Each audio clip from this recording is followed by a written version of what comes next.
Yeah. Ay. Ay. Yeah. Ay. Reliving the book of the Acts. I carry my cross in my back. My homies still stuck in the trap. Going hard, ain't no time to relax. Keeping my mind on the throne. Applying the stuff I've been shown. Been patient through all of my woes. Been patient through all of my woes. And I'm out here painting this picture. It came from the scriptures. I'm changing my mind now. And I've been examples. I've seen some examples. So I think it's just about time now to break the old habits and clean all the addicts. And yes, we are changing our life now. And when life gives us lemons, we turn it to vengeance. We're strong in the Lord and His might now. All the tribulations, I just cannot stay the same. All the wisdom I've been given has been helping with the pain. And the people that I love, they think that I've gone insane. When it gets gritty and looking real iffy, they pull up and show out they fans, yeah. It's so blood in my veins, yeah. I cannot stand to complain, yeah. Putting these heaters to change, yeah. Putting these heaters to shame, yeah. I'm the only one to blame, yeah. So I've been switching my lanes, yeah. Before the soul in my chain, yeah. Just winning on my remain. Straight Judah religion, it's only a few to stay true and some tripping. Danger if you got no clue when you slipping. It's time to renew and stop foolishly sinning, cause we the ones set apart from the beginning. Oh, that is filled with the thing that's forbidden. Walking in life and I move with no vision. I'm moving like felt to my mind steady swimming. Oh, habits gotta go, new habits gotta grow. I got static, can't mix those. The mind got traffic to compose. Yeah, gotta set aside, gotta recognize your decisions wise. Do they compromise? Are you for the prize? Are you for the lies? Are you for the prize? Are you for the lies? As I think in my heart, I will act. When no vision is people get capped, and idleness make every building collapse. These shackles upon me, they bout to get cracked. I see too much potential that I'm trying to tap in. Way too long in the skin box, I'd have been trapped in. The Lord, He been keeping me up out them caskets. Gave me the go, why am I holding back then?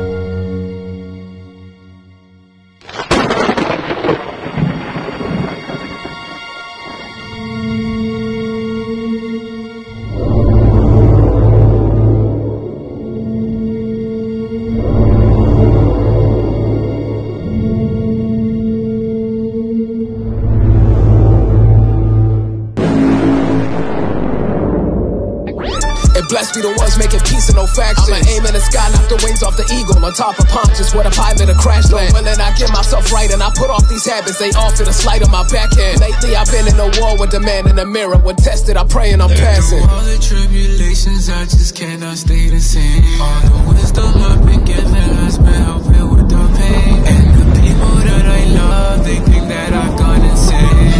When it gets gritty and looking real iffy, they pull up and show out they fans, yeah. It's so blood in my veins, yeah. I cannot stand to complain, yeah. Putting these heaters in chains, yeah. Putting these heaters in chains, yeah. I'm the only one to blame, yeah. So I've been switching my lanes, yeah. Before the soul in my chain, yeah. Just willing on one to remain.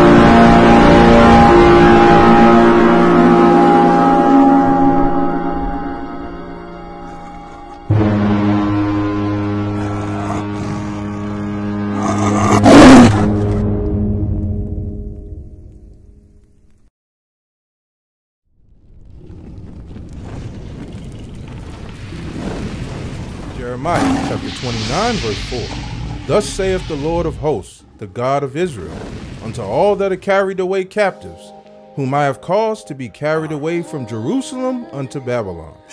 Build ye houses, and dwell in them, and plant gardens, and eat the fruit of them. Where do I begin? Being in the skin, feeling like tabernacles. It could get intense, treated like a sin. It could get me lynched, even as a prince. It could get me pinched, but we don't even flinch. Nah, not even an inch. Cause God up in the heavens and a nigga look like him. But they took his image and they put it through the rinse. Made it look like them, made it look like Shalom, Officer Abraham, IUIC Gastonia. Right now, we chilling, getting it ready. those will start planting. So we're planting a little tomato. We got a little corn. We have some peas, beans, watermelons, cucumbers, squash, and hopefully in the near future we're going to start boxing out some stuff with some herbs, some basil, some sage. Hopefully, you know, my thumb's black like Christ, but it'll be green when all this comes to fruition. All right,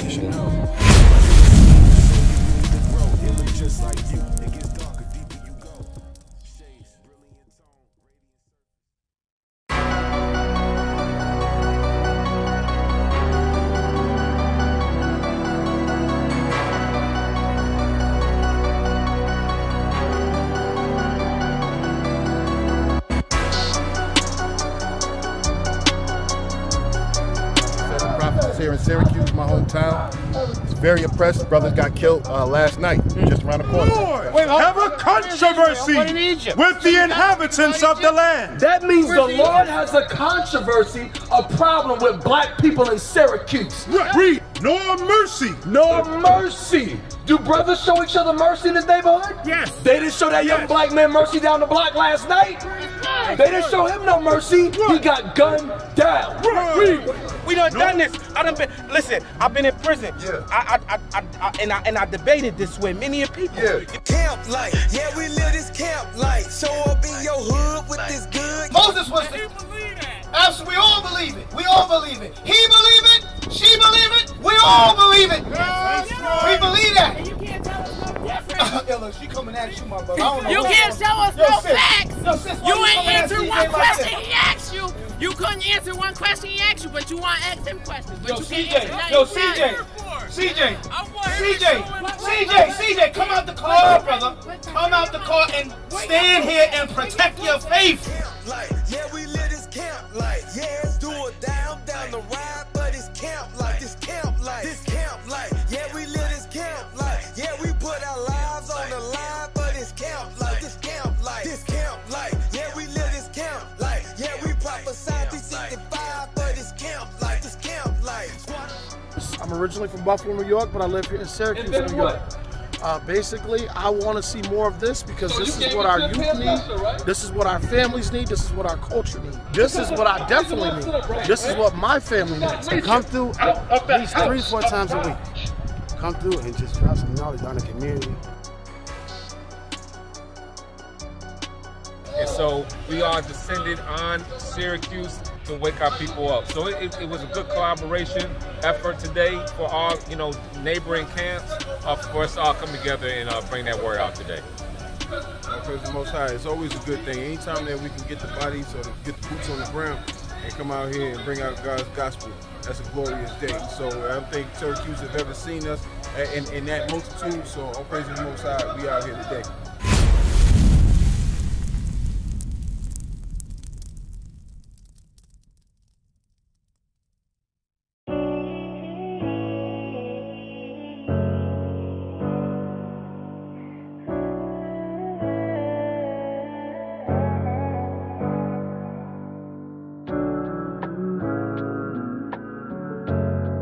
What are your thoughts of seeing black men organized in the manner you saw today? I love it.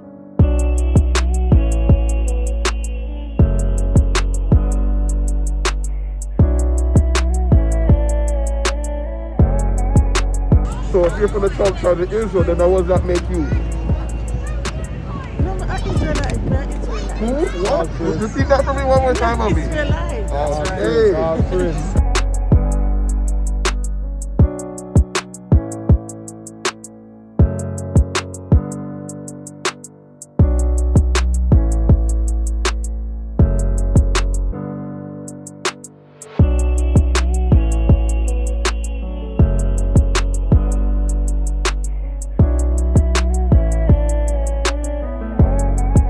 One more time. What's our nationality?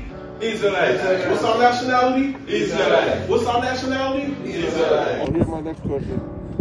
If the black community applied what was taught to you today, as far as you being an Israelite, you got to learn how to unify. How might that change the community? In a positive way, with empowerment.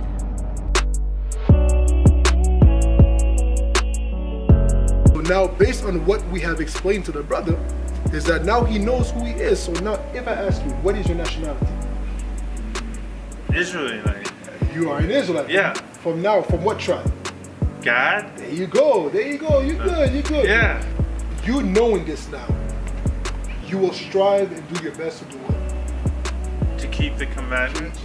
We take it as survival, but we had no idea that we were like stealing from each other. We just saw it and stuff, and we just fight amongst it and stuff. But we didn't know that we were actually breaking a commandment and everything like that. Right. And stuff. But it does question, like, why do we fight amongst each other? But now it makes sense among all of that and stuff. But yeah, no, I can definitely like keep the commandments now that I know that it makes more sense than anything.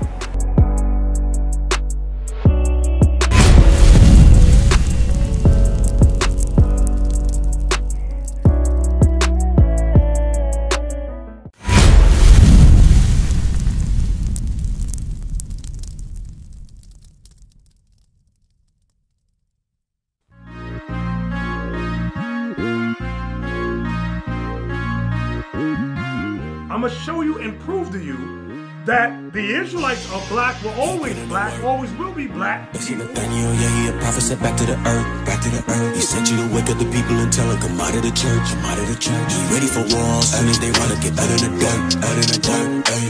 Shout out, white, shout out, white, shout out, white, Tuesday. Shout out, white, shout out, white, shout out, white, Tuesday. Got the juice, I ain't talking no Kool-Aid, cause we walk in the light of a new day. I can't listen to nothing a fool say, thank the Lord that he showed us a new way.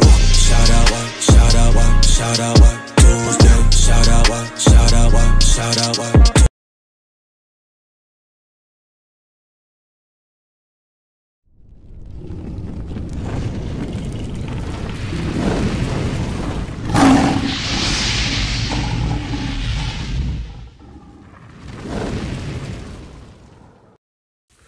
What you're looking at is Antichrist. What you're looking at is the image of the beast. What you're looking at is 666.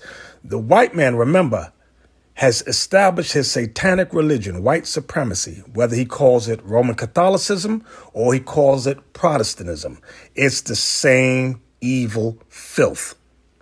And what the white man does is hires black people, taskmasters, to watch us and observe us, to try and keep us in line, like you're seeing here on the screen. You'll see this black minister giving out food to the slaves. This is the black minister, and he's not on his own. The white man is observing him to make sure he keeps the slaves in line. Okay, so I often tell y'all this. Tribulation is coming. We're at the brink of it. We're in the beginning stages of it. Rumors of war.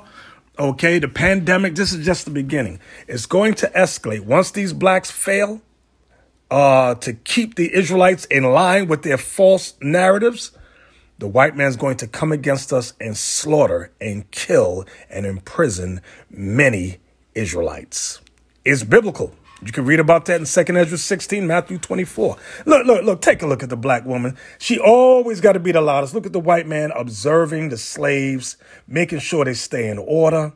This is what's happening in the society today. It happened during the time of Christ. Just take a look at the loud black woman. She's often loud, obnoxious, don't want a man, can't keep a man, got to be out in front. Okay, got so much to say, always overweight generally. Hates God's laws, like when you read Deuteronomy 22, verse 5, women shall not wear what men wear. She don't give a damn about that. She's going to dress like a man, act like a man, and try to be soft-spoken. She attempts to be soft-spoken, but generally she is not. And if there's a black man with her, he's just on the side. He's docile. He's somewhat effeminate. And so anyway, I said all that to say this. They hired black people to come against the truth that the Israelites are teaching. And it's going to fail. Look at the white man observing. He's going to fail miserably. Okay, and he's going to come against us. Expect it. All right, so take a look, take a listen. I lie not. These black people are on a mission. The black woman is on a mission to try to destroy the truth that our people are the Israelites and must keep the commandments. And I'm getting on a black woman because she's often in front. But it's also the black man, too, behind the scenes with his docile self. So, brothers, sisters, take a look, take a listen for yourself. I'm Lisa Fields. I'm Christopher Lamarck. And I'm Don Carey. We're the creators of The Unspoken Documentary, which is a film that traces the Christian heritage of Africa to dispel the notion of Christianity being a white man's religion. Yes, and this is a vital topic for our day. Many of us have been walking around, meeting people, knowing people who walked away from the church, and they always have this question: is Christianity a white man's religion? I know you probably heard it from your kids that walked away from the faith, your family members, your friends, and you've probably yourself been wrestling with it at times when you see the state of culture today. Well, we wanted to create a resource that will help you to be able to answer these objections in a way that people are getting information today. So research shows that 75% of men would rather watch a story on a movie as opposed to reading it in a book. And so why the documentary? Well, we want to get this information out there in a way that's engaging, powerful, and immersive. Yeah, I remember when we were at a June 3 Project HBC tour stop at Bethune-Cookman University, a young man came to the mic with tears in his eyes and said his friends had been challenging him on this notion that Christianity is the white man's religion, and their objections were compelling to him, and he didn't have the information to refute what they were saying, and he was about to walk away from the faith. And he said to us, I came here tonight because this was my last resort. If I don't get the answers I need, I'm going to walk away from the faith. We've been working on this project for over 4 years, and we're excited that it has been filmed, edited, and ready to go. It's coming to you very soon, but we don't want to just do this alone. We want to do it alongside of you. We want to give you the opportunity to join us in this unprecedented effort to tell the story of Christianity from Africa to America that is going to impact millions of lives across the world. Oh yeah, you make a good house nigga. The Israelites have been teaching you that the true teachings of Christ, keeping the commandments, and that Christ is our black Messiah, has been in Africa for a long time. You can read about that in Acts chapter 2, verse 10, where it mentions how the gospel was taught in Egypt, Libya, and Cyrene, which is North Africa, and Acts 8, verse 27, where the gospel was taught to the Ethiopian brother. Okay, so it's nothing new. But what these people, these black Christians want you to think is that white supremacy of a Caucasian Jesus teaching not to keep God's laws have been in Africa. No, not from the beginning. No. That thing came when Rome destroyed everything. Then the lies came. And that's what these black Christians are pushing. These black Christians are pushing white supremacy, and they're trying to disguise it. Brothers and sisters, be warned, be aware, and don't be deceived by them at all. Shalom, brothers. Shalom, sisters. Bishop Nathaniel here. That's right. It is Shout Out Tuesday. You know it. It's Shout Out Tuesday. And you know how I love to read your letters of exhortation and your donations of support. But before I do that, I often love to cover a little bit of our hidden history. Shout out to Deacon for that, for our hidden history. Listen, we're going to discuss some of our history, what happened to us in Spain, and how it leads to today. I'm also going to do a commentary on President Biden, who made the statement is Biden, Fox News, and the World Summit, they discuss a coming famine. That's right, I said a coming famine. So let's take a look at our history clip. Brothers, sisters, get your libations, get your comfort food, get whatever you need to eat to get through today's lesson, all right? And we'll be right back. Crania Egyptiaca, Observations of Egyptian Ethnography. All right. This was published in 1844. All right, going over to page 56. Number 8. Negroes were numerous in Egypt, but their social position in ancient times was the same that it now is, that of servants and slaves. So who were the servants and slaves in Egypt? The Israelites. That's what they're saying. The Israelites. A treatise on physical geography. This book was published in 1850. I'm going over to page 297. Thus the Jews are a people who have ever, according to the prophecy, dwelt alone, without intermixing with the nations to this day. Now this separate race all descended from brown ancestors, for Abraham, Isaac, and Jacob must have been as dark as Mar Yohanan, if not darker, exhibit every shade of color from the black Jews of Malabar, of whom we have such an interesting account by Dr. Claudius Buchanan, to the rose and lily complexion of the Jewess on the banks of Elbe. These are the converts. These are the Edomite converts, the rose and lily complexion Jewesses. All right. I'll start here. We need go no further than the Jews of southern Spain and compare them with those of Holland and northern Germany to perceive a very striking difference. The Spanish Jew is always dark complexion, and his hair is uniformly black, while the German Jew is often as fair as any German. These are the converts, Visigoths, and has light or red hair with blue eyes. The various shades of color observable among the Negro or African race tends to the same conclusion. Along the coast of Guinea, which is low, marshy, and hot, we find jet black complexions, and this is the very country from which American Negroes have been derived. So they're telling you that the American Negroes, which many come from Guinea, also are the same people as the Spanish Jew that is always dark complexioned, which descend from the Jews of Malabar, descend from dark-skinned Abraham, Isaac, and Jacob. Abraham, Isaac, and Jacob must have been dark. The image of the black in Western art. Okay, watch this. Let me go to the page. What page is this? 45. Page 45. Relating to the people of Spain, including 11 drawings. 11 drawings of Moors from Granada.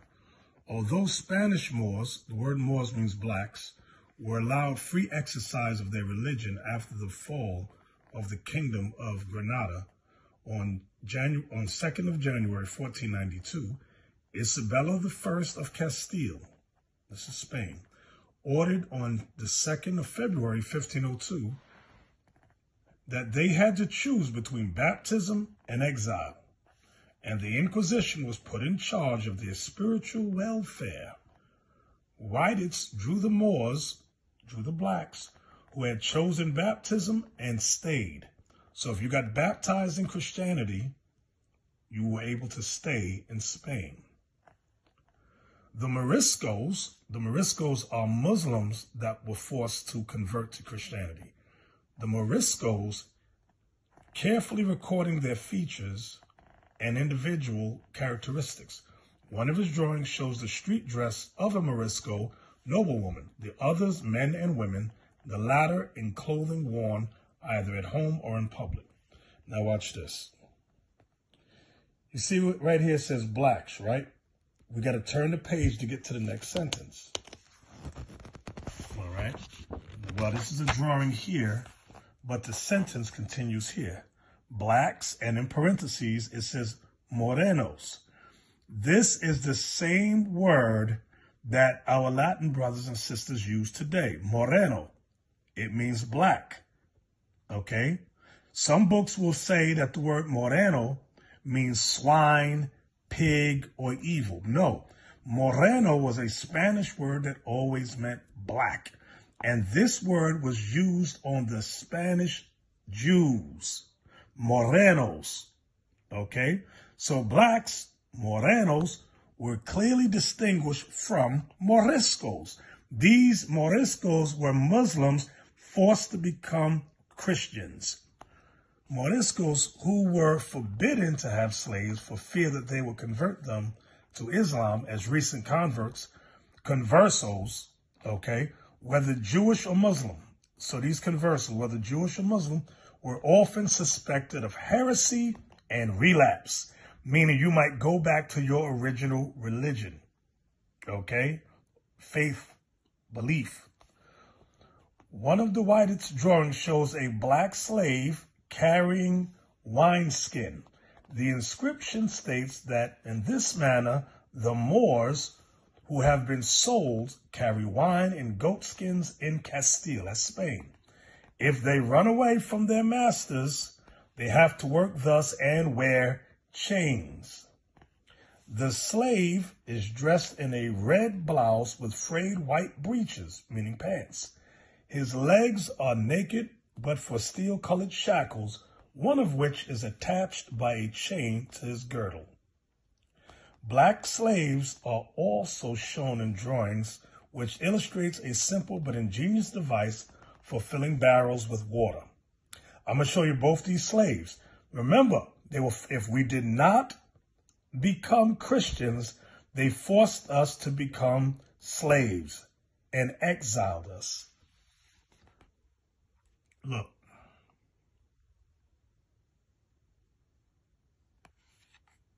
Okay, I want y'all to see the Moor, the Moreno, the Jew. Do y'all see that? And that's picture 29. Over here is picture 30.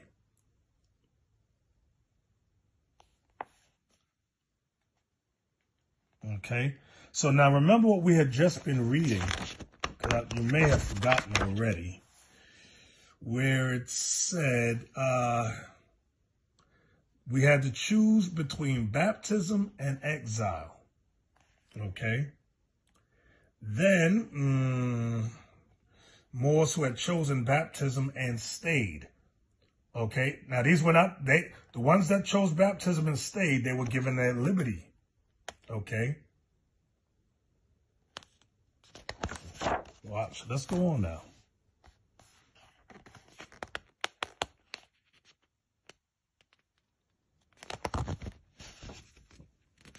All right. Here is page 31.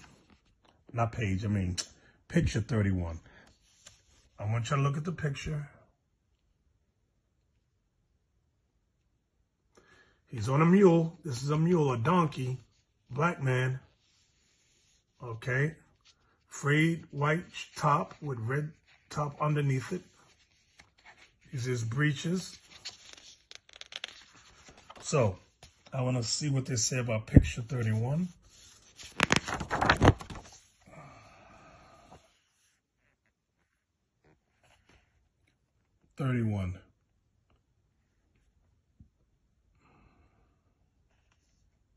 Okay. A third drawing represents a black drummer in festive dress riding on a mule. In this way ride the army drummers in Spain when the emperor rides into a city. So we had those that stayed behind that chose baptism and became drummers. We had to ride before the emperor and bang the drums. It goes on. He wears a white garment embossed with silver over a red-violet undergarment, a blue cap with a white feather and earrings, and plays on 2 kettle drums on the flanks of his animal. In case you forgot already, this is Spain. These are the blacks or the Jews that had accepted conversion to be baptized. Now I'm going to picture 149. Anonymous, King Fountain in Lisbon. Lisbon is in Portugal. Portugal is right next to Spain. They call Portugal and Spain the Iberian Peninsula. All right, let's take a look. Look, you have black Jews entertaining Edomites. These are Jewish people. These are real Jews here. These are Jewish people that became Christian. Okay, I want you to look at these white people. These are Edomites that became Christians. They were Jews that became Christians. You said they're taking a young boy away? Probably bust him upside the head with that bat there. Okay. Now, look here. You got this black man riding on a horse. He became a Christian. See the cross on his jacket, this black jacket. I want y'all to notice the black hats and the black capes. This is going to play a very important part in the as I go on through the history with this. Notice you have white people here. These are Jewish people. These were converts from the Visigoths and all like that. Okay. And notice all the black people around. You got Edomites here. There's a black man during the being burned alive. Spanish Inquisition. Black man here or black woman here. Yeah. Now notice the two Edomites there talking to her. Now you may say, well, how do you know the difference between the Muslims, the Muslim blacks, and the Jew blacks? Well, I'm going to cover that in a moment. We're going to cover that in a moment. You see the whites on the horse, and you got the black man as their servant carrying a stick.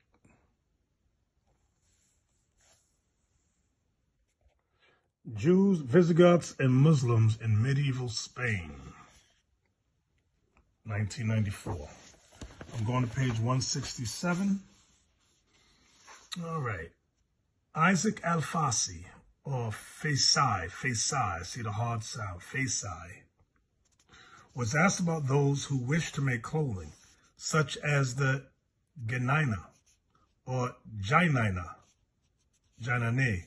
meaning uncertain, made of linen, as is yet the custom in many places in Spain, or to make a kind of line or fringe on their cloaks, their capes, which is called in Arabic halai, adornment or ornament.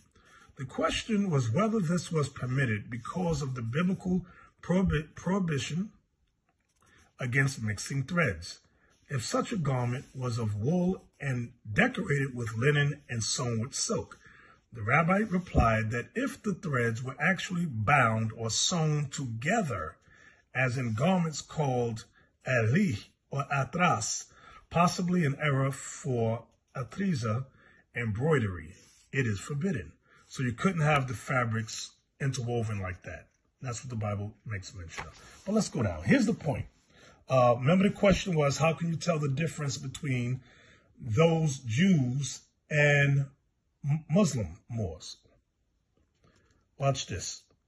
The Almohad ruler Abu Yusuf Yaqub, 1184 to 99, is said to have introduced at the end of his reign, I believe it is, an innovation with regard to the shukla or shikla, cloak-like garment of the Jews, because they were dressing like Muslims, and even like the most noble of them, in a manner which made them indistinguishable from the servants of Allah. So you could not tell the difference between the Jew and the Muslim. They dressed the same. They looked the same.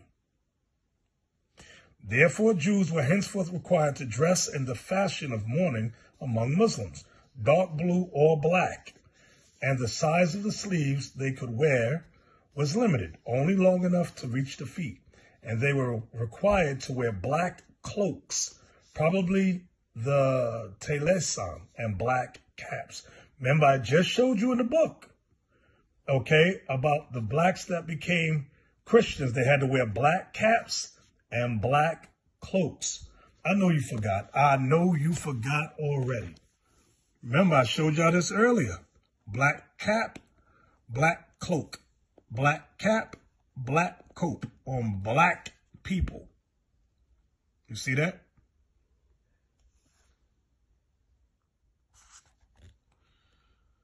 Nature Knows No Color Line by J.A. Rogers. Pay attention. I'm going to start here. Nature Knows No Color Line by J.A. Rogers. Page 123. Pay attention.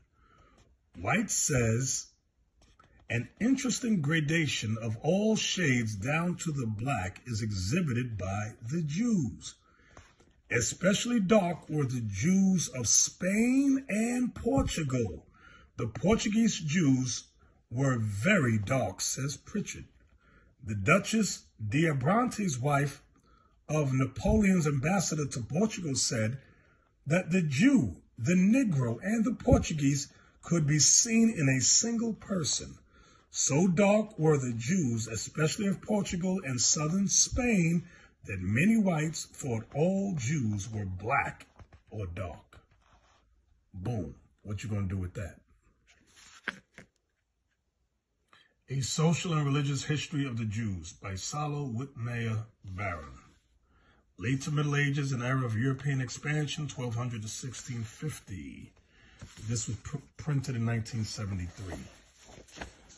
I came across this. I thought it was very, very interesting. I'm on page 170. Now notice it says Iberian downgrade. Remember, the Iberian Peninsula included Spain and Portugal. It's in the same peninsula. Watch this. While professing Jews were threatened with speedy execution, the moment they set foot on Spanish soil, converts to Christianity in other lands, including Moranos, returning to the fold, were welcome as residents in Spain. The conversion of an occasional Jewish visitor from North Africa was often performed with great solemnity, although everyone must have realized that such newcomers would merely swell the ranks of unwanted new Christians. I was curious about what is this unwanted new Christians. See that number 10 there? Under Iberian downgrade, there's a number 10. Let me just get in close. There's a number 10 beside unwanted new Christians. And we have to go to page 456 to explain that. What is the unwanted new Christian? Page 456. Okay, Iberian downgrade. Number 10. Ibero or Iberian Africana. These were blacks from Africa that were in Spain and Portugal.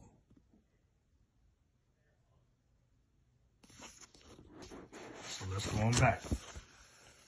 Unwanted new Christians. All right, now let's go here. Before long, developments in Spain directly affected neighboring Portugal.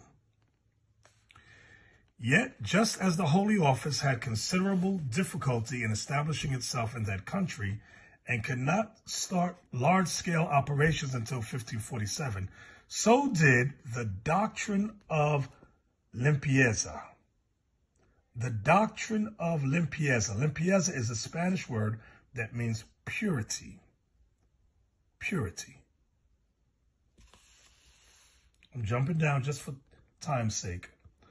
Ultimately, the Archbishop of Evora decreed that descendants of Jews on the paternal side, the paternal side is the father's side. Let's read that again. Ultimately, the Archbishop of Evora decreed that descendants of Jews on the paternal side, the father's side, should forever be excluded from government and church, while those on the maternal side, the mother's side, should be disqualified only to the 7th generation. These provisions for purity of blood So they wanted a pure blood race dealing with church and state, meaning white folks only. You could not be black on your father's side. If you were black on your mother's side, you were excluded only until your seventh generation. And that is a real doctrine. The doctrine of limpieza de sangre. Sangre is Spanish for blood. The doctrine of limpieza de sangre, meaning purity of blood. That's where down here you got purity of blood. Of blood is de sangre. Purity is this word here, limpieza. Limpieza de sangre, and meaning blood purity, played an important role in the modern history of the Iberian Peninsula. It referred to those who were considered pure, old Christians, without recent Muslim or Jewish ancestors, or within the context of the Empire, New Spain and Portuguese India, usually to those without ancestry from the American Indians, Aboriginal Asian, or Aboriginal African people. The Critical Review or Annals of Literature. This was published in, was that 1783? All right, I'm going to page 140. Pay close attention. Pope Nicholas V, in that famous bull, meaning they wrote what's called bulls. They wrote bulls for expulsion, and watch what the other kind of bull was, by which he granted the unknown world, that's Africa and America, to the Portuguese and Spaniards, expressly permitted and ordered the Christians to reduce all infidels, meaning anyone that did not accept Christianity, into slavery. See that? To reduce all infidels into slavery. So they did that to the unknown world. That was in Africa and in the Americas. Whoever did not accept white Jesus was forced into slavery. That's why, I know you forgot already, that's why, back to this book here, The Image of the Black in Western Art. Let me go to it. Did y'all forget this? Blacks that did not accept Christianity was reduced to slavery. Boom. Blacks that did not accept Christianity was reduced to slavery. This was in Spain and Portugal. That's where it began. Okay, then they spread out throughout Africa and the Americas.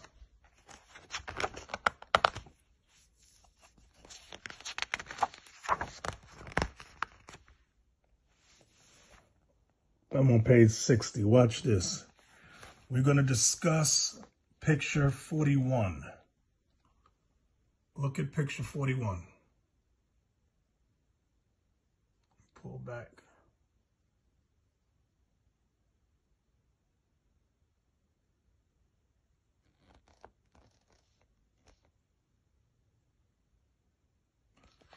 Let's see what it says. Picture 41. Above the inscription are 4 blacks. 1, 2, 3, 4. 4 blacks. Should we read it again? Above the inscription are 4 blacks, one of them shooting with a bow, the others digging for gold with hoes. Did the artist wrongly show American natives as black? No, because the first American natives, they were black. They didn't get whitewashed until the whites started intermixing with them. Did the artist wrongly show American natives as black? Or are we dealing here with early evidence of the slave trade? The fact that the inhabitants of the New World wear gold anklet bracelets and earrings indicates that the first hypothesis is correct. What was the first hypothesis? Where was it? That the first American natives are black. Look at this.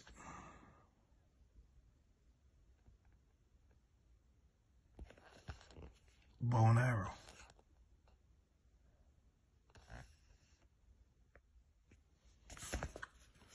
All right, so don't forget.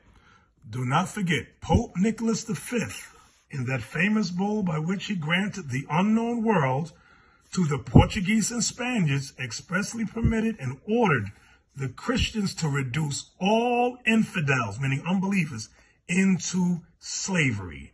That's how we got into slavery in the Americas. Professor Sprengel divides the history of the Negro trade carried on by Christians into two principal periods. The first from 1443 to 1645, and the second from 1645 to the present times. Okay, meaning when this book was published. King John II in 1492 expelled all the Jews to the island of St. Thomas, that's on the west coast of Africa, which had been discovered in 1471, and to other Portuguese settlements on the continent of Africa. Wait. King John II in 1492 expelled all the Jews to the island of St. Thomas, which had been discovered in 1471, and to other Portuguese settlements on the continent of Africa. And from these banished Jews, the Black Portuguese, as they are called, and the Jews in Loango, which are despised even by the very Jews, which are despised even by the very Negroes, are descended. Meaning the Negroes are descended from the Jews that kept the commandments. Okay? So they're one and the same people, but these Negroes did not keep the commandments. Wow. Right, all right. You saw it for yourself. I hope you're taking good notes. Put that stuff to memory. I hope you're taking good notes. I did want to say this before I get to the commentary. I did want to say this. Brothers and sisters, I was not supposed to go to the Passover. The doctors were telling me, no, you cannot go. Your risk factor is high. You cannot go. My immune system is low. You catch anything from people. So, but that was on my goal list to go to Passover. So I went against doctor's orders. You know, my daughter loves to go, you're non-compliant, Dad. You're non-compliant. And the doctors say the same thing. So I loved Passover. I had a great time. And I felt the way all of you felt. And I said, if I'm going to go, I want to see my people one last time. That was in my mind. If I'm going to go, I want to see my people one last time. So it was a very emotional moment for me and for many of you. Very, very emotional. Emotional damage. But no, it wasn't emotional damage, but it was very, very emotional. Bishop Kanai was crying.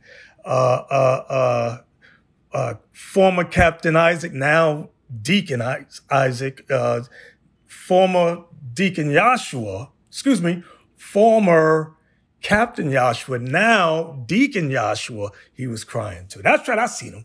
And y'all know the famous sister who came up to the podium, to the stage, and she was crying. I felt like she felt, you know. I said, this might be the last time I see this sister's face. This might be the last time I see all y'all brothers and sisters' faces that were there.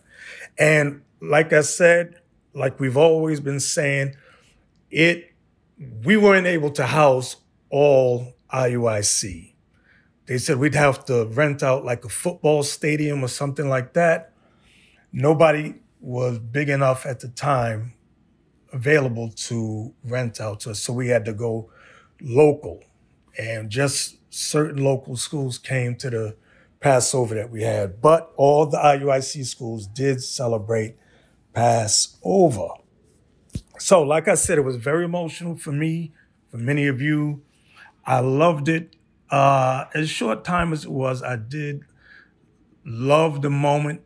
I spent with you all. It was great. I had a great time. But now I had to come back, and they put me back in the hospital, and that's where I am right now. Oh, and it's another thing y'all didn't know. I was telling my wife, Shamara, I said, listen, if my hair don't grow back, there's no way I'm showing up at Passover. I said, Lord, have mercy. Y'all don't know. Y'all don't know what I've been going through. My eyebrows fell out. My beard fell out. All the hair in my head fell out. Y'all saw the movie Powder back in the 80s? I look like a black version of Powder. Y'all know that movie with John Travolta? And little boy got hit by lightning, and he got like telekinetic powers and all of that, but he had no body hair. That's what I looked like. I said, no. I said, Lord, I sent her prayers, and slowly but surely, my hair started to grow back. My eyebrows came. I remember, I told Barnabas' wife, Sister Iona, I said, because we went on a retreat, and I went and I told her, I said, listen, I ain't got no eyebrows. I ain't got no hair. She said, don't worry, Bishop, it's going to grow back. It's going to grow back. Oh, my goodness. And how right she was. How right she was. And, you know, I forgot to thank Captain Barnabas, because he taught my daughter how to make soup, fish soup, in a healthy way to gain body weight. And so I must thank Barnabas. I forgot to thank him. So he was very instrumental in my recovery. With all praise to the Most High, him first and foremost. But he used many of these brothers and sisters to help heal me. And I'm so, so grateful to all of you. And I'm sure there's still other names I forgot. But you know who you are. So please forgive me. Please forgive me. Now, I did want to say this. While I've been in a hospital, I have, like I've been telling y'all, I need to know what's going on in IUIC. So, a wedding was supposed to go down on Sunday in Atlanta. It was canceled. I wanted to know why it was canceled. So they sent me the playlist. They sent me the playlist. Hold on a second. So I got a copy of the playlist, and this is what the wedding was turned into a club. So the wife-to-be turned the wedding into a club. Now, a couple of the captain's wives told her to invite the children. They need to see righteous examples of marriage. She said, no, I don't want any children at my wedding. So this sister came to Atlanta, disregarded leadership wives, and the playlist, this is what it says: entertainment performance, singing by Nama, music playlist while guests wait, shy, sexual instrumental, t-shirt and panties on instrumental, anytime, any place, instrumental. Music playlist during celebration. Make It Last Forever, Ever by Keith Sweat. Happily Ever After by Case. A Couple of Forevers by Chrisette Michelle. We've Only Just Begun by Glenn Jones. Maybe Gotta Get You Home With Me Tonight by Eugene Wilde. Tell Me If You Still Care by SOS Band. Have You Ever Loved Somebody by Freddie Jackson. And I was asking myself, where is Royalty Duo? Where are the Benjavites? Where is One Lily? Where is, y'all bear with me. What's Captain Gedaliah's group? Something, Sons of Thunder, thank you. Sons of Thunder, where are they? Nobody in Israel is doing music. And you know, Atlanta got a live band with the group Joshua 6. They wasn't on a list. Not that I could see. So I'm like, this is insane. So we had to shut this wedding down because it was a club turning into a club.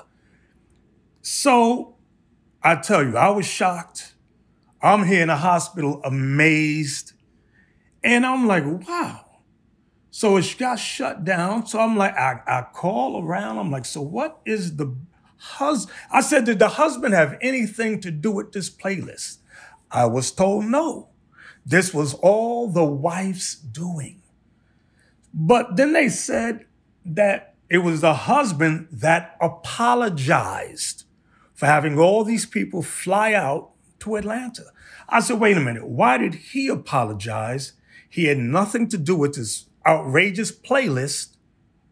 It was the wife-to-be. I said, she didn't have the guts to admit her own fault? No, she did not. She sat there quietly and let this husband-to-be be the fall guy. I said, oh, this is all red flags to me. Because if she's like that now and they're not even married, you just wait till they get married. I said, this is a disaster waiting to happen. Wow, but you didn't hear it from me. That's just my own thoughts. You know, I'm like, you know, the what is it? Snow White and the Seven Dwarfs. Just dumb as hell, you know. So, okay, I've seen a lot of come and I've seen a lot of go. So I know what's going to happen with that type of a marriage. Whoo! I'm sorry, sis, but you got to get yourself right. And I'm sorry for you, brother. If you are so confused, you don't know what to do, oh, Lord have mercy. You're going to be that guy. You already, I tell y'all don't want to be in my story time. This is going in my story time events. So don't cry, don't get upset, don't get emotional damage. Emotional damage. I will send you to Jesus. But hey, it is what it is. You're part of that group now. And I tell you, I don't want to be part of that thing right there. So anyway, I digress. So let's take a look at President Biden, Fox News, and the World Summit all saying that a famine is coming. A famine is coming, y'all. I know y'all can't believe it because God bless America. You don't think it could ever happen here. But maybe since the white man said famine is coming, now you believe. Let's just take a look, and I'll be right back with my commentary. With regard to food shortage, yes, we did talk about food shortages. And it's going to be real. The price of these sanctions is not just imposed upon Russia. It's imposed upon an awful lot of countries as well, including European countries and our country as well. And because both Russia and Ukraine have been the breadbasket of Europe in terms of wheat, for example, just to give you one example. But we had a long discussion in the G7 with both the United States, which is a significant, the third largest producer of wheat in the world, as well as Canada, which is also a major, major producer. And we both talked about how we could increase and disseminate more rapidly food shortages. In addition to that, we talked about urging all the European countries and everyone else to end trade restrictions on sending limitations on sending food abroad. And so we are in the process of working out with our European friends what it would take to help alleviate the concerns relative to food shortages. Ernst, along with Ukrainian civil society and former Ukrainian parliament member Hanna Hopko. Great to see you both. Thank you so much for being here. Senator Ernst, this is really scary. I want to start with you. You hosted this meeting yesterday with Kansas Senator Roger Marshall was there as well. And I spoke with Roger Marshall on this program last month about global food and a crisis caused by this war. I want you to listen to what he told me, and I got to get your reaction. Watch this. I'm a big agriculture guy. 12–15% of the agriculture products, corn and wheat, sunflower oil, come through that Black Sea. And fertilizers come from that area as well. So there actually is going to be a famine in 1 to 2 years from now. I think 2 years from now will be even worse. A famine. Senator, I have not heard the word famine in years. Your thoughts on what's going on now as a result of this war? Yes, thank you, Maria. And it's great to be joined by Dr. Hopko this morning as well. Senator Marshall and I did host this meeting yesterday here at the Capitol, and he is absolutely correct. About 40 to 45% of the production in Ukraine will be decreased this year because of the war and the scarcity of supplies that go into the planting season.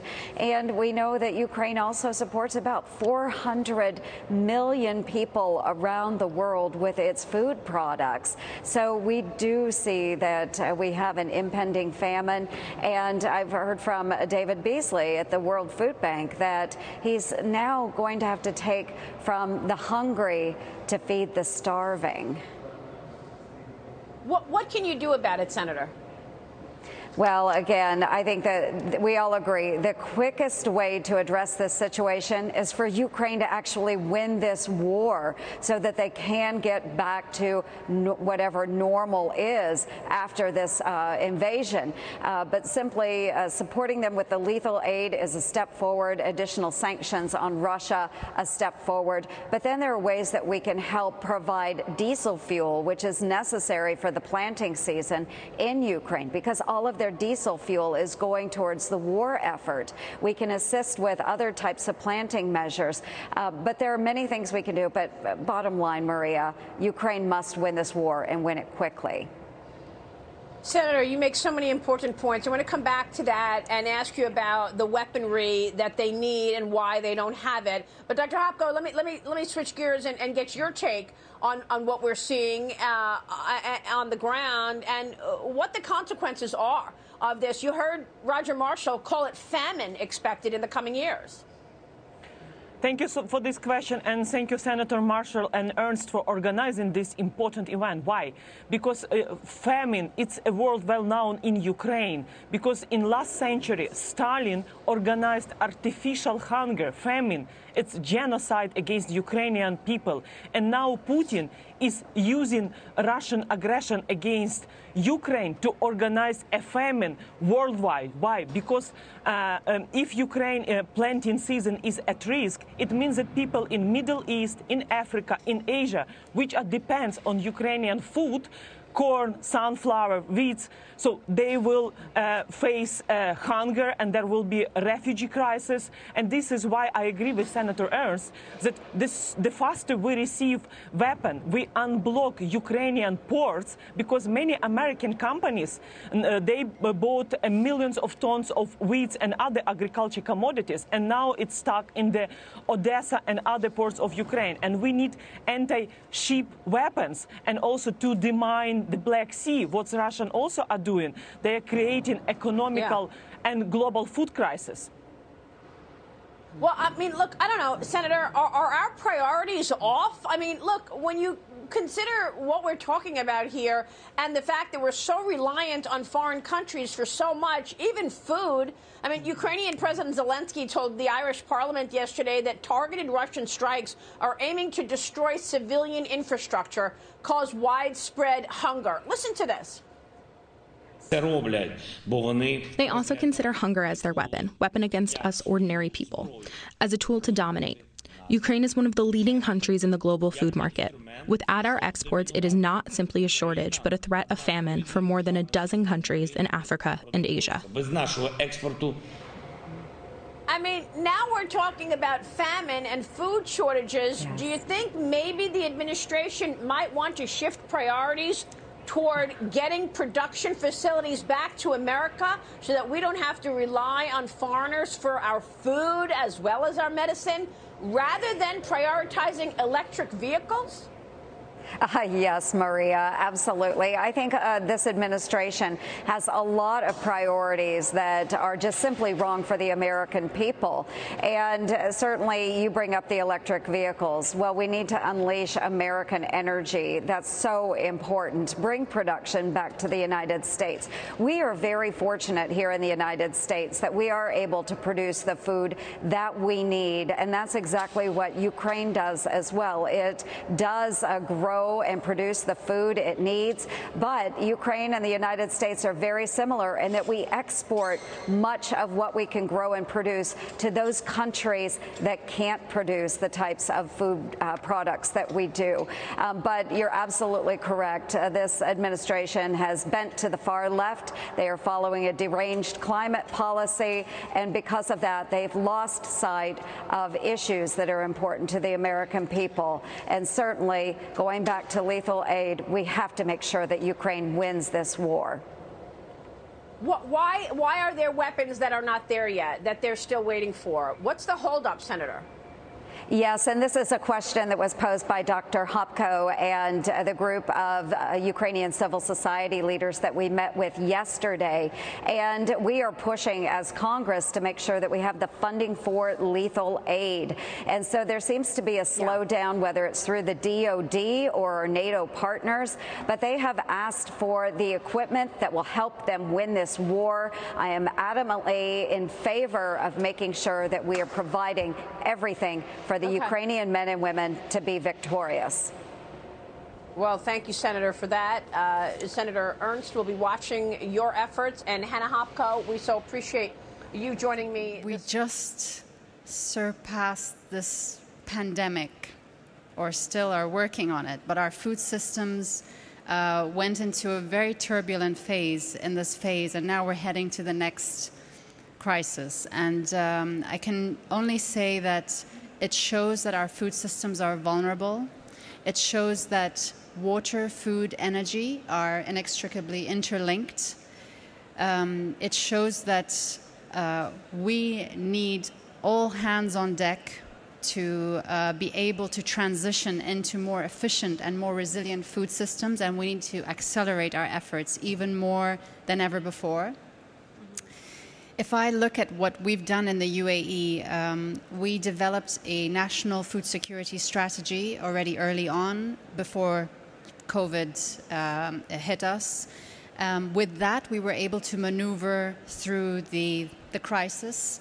What's really important is that this national strategy looks at supply, demand, but it also looks at how do we make sure that in a crisis we're also food secure.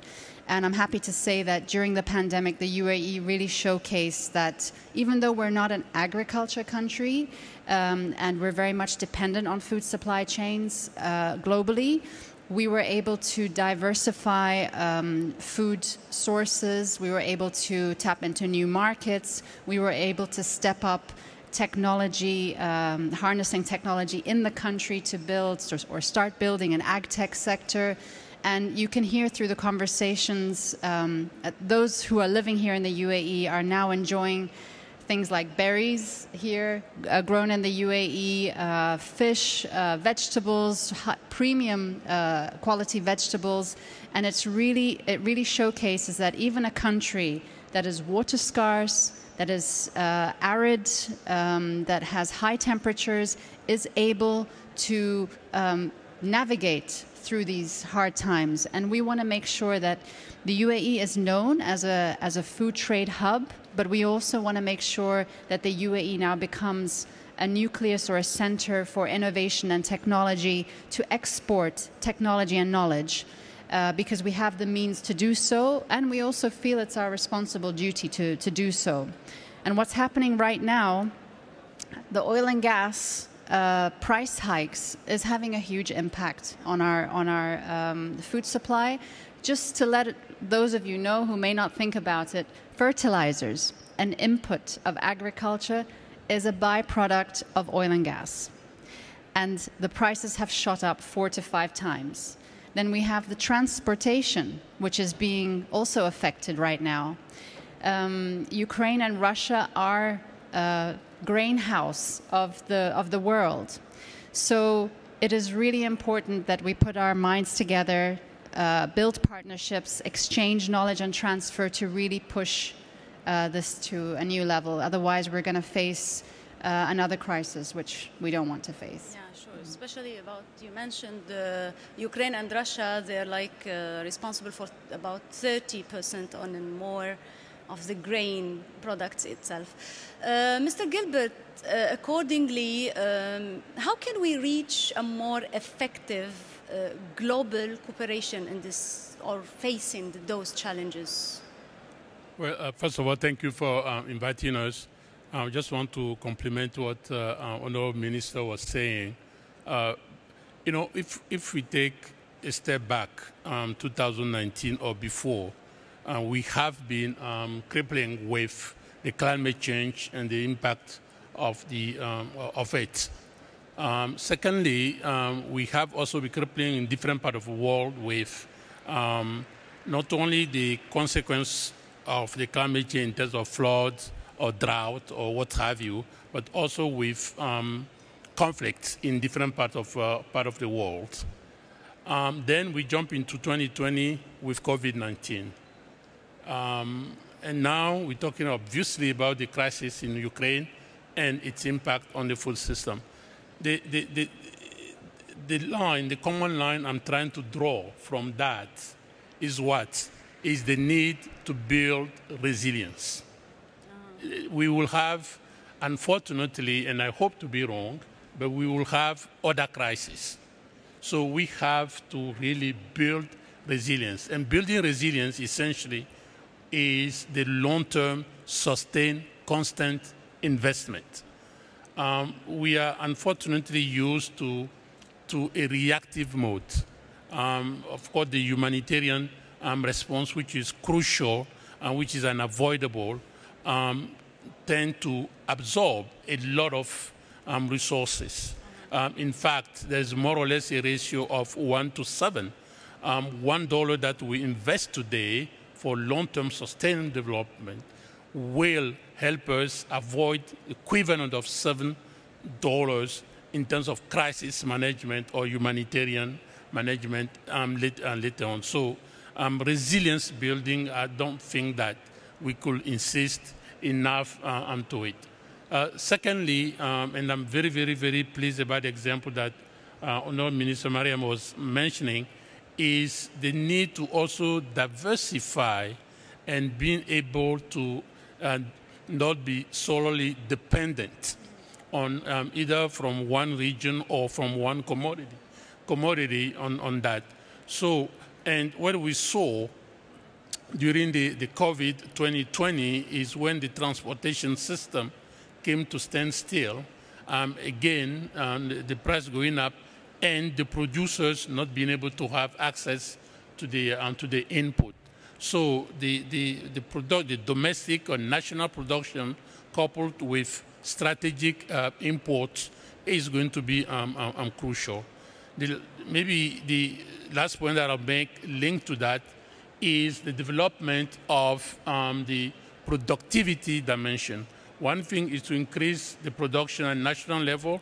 Another thing is to make sure that in feeding the production costs remain competitive compared to the import bill. So working on that is going to be crucial. Excuse me, just to open between brackets, in this field, between national policies, what balance is needed between localization and globalization in quest facing those challenges? I think the question is a very, very important one. I do not believe that the world could go back to some kind of an autarky system we still need to ensure that globalization, a fair globalization, is the way forward. That does not prevent us to also develop partially our national, the national production. And particularly if you take the case of Africa, the annual food import bill is $70 billion US. And therefore, that, of course, is excessive. Let's be frank. On the flip side, I see that as an opportunity of investment in those food value chain, so to create a value addition to initial production. And that will go hand in hand with a standstill degree of import. The other thing that we're not quickly talking, when you look at the current dependency on Ukraine and Russia, which is 30–40% of the world export in grain, is also more and more insisting on the substitution factor. More and more, the bread, we will start having to make that bread not only with the same traditional ingredients. We have to start thinking about how do you also mix it with other ingredients that are more produced nationally. Madam Minister, is there a problem in the global or current global food system? Because it's responsible for almost or nearly a third of the anthropogenic greenhouse gas emissions. So that's a lot, I believe. How can we make this system, the food system globally, or the global food system, more adapting or be part of the solution of the climate imaging? Yes, there is a current problem in our food systems because they are emitters of a third of global greenhouse gas emissions. They are a problem, but they are also a solution. Let me just add on to what His Excellency Gilbert said about national and global. So if I look now in the UAE, so I talked about we have a strategy in place, but we also need to change our mindset around food systems. So we need to work on the supply and we need to work on the demand. On the supply side, this is production. We are looking at technology and innovation.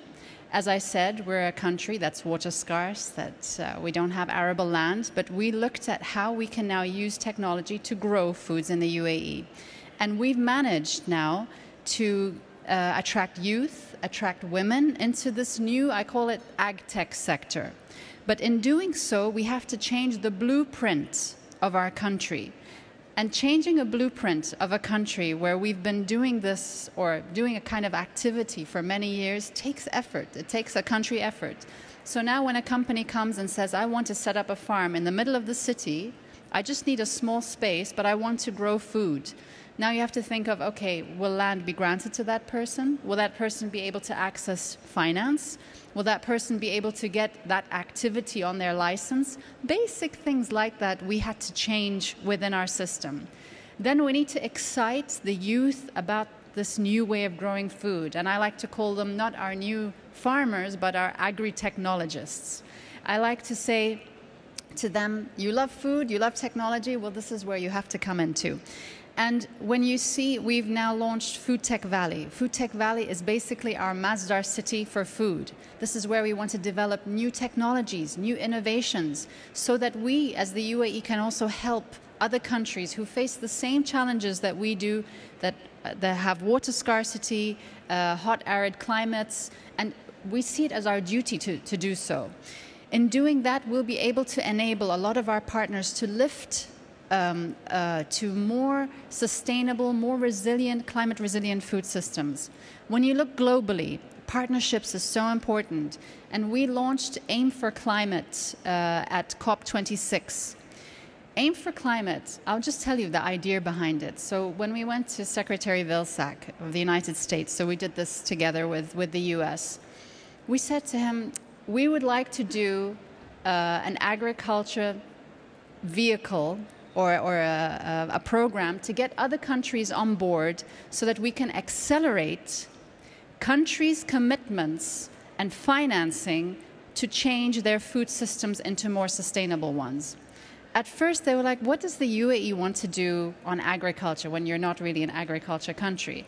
But the whole idea was we want to spearhead innovation and technology to change food systems to more sustainable ones. So we got to work with them. It was announced officially at COP26 in November, and today we have 170 partners on board, and we have commitments of over $4 billion US, and hoping by COP27 that we get $8 billion on board. And by the way, this is not just high-tech stuff. It's also for smallholder farmers.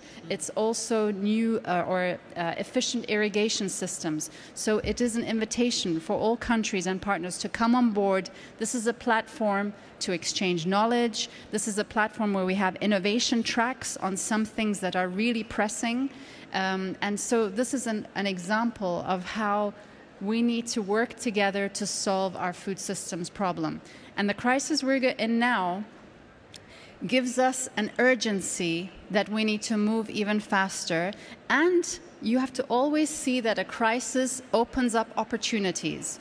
If Russia and Ukraine are closed now with grains, what happens? The world turns to look for alternatives. This is when other countries can say, hey, we have arable land. We have facilities available. Come to us and buy from us. So we need to see this as an opportunity.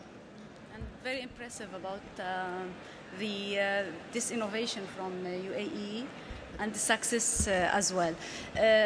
Accordingly, Mr. Gilbert, how can technology, as Madam Minister says, and also agricultural innovations pave the way for a better food secure future?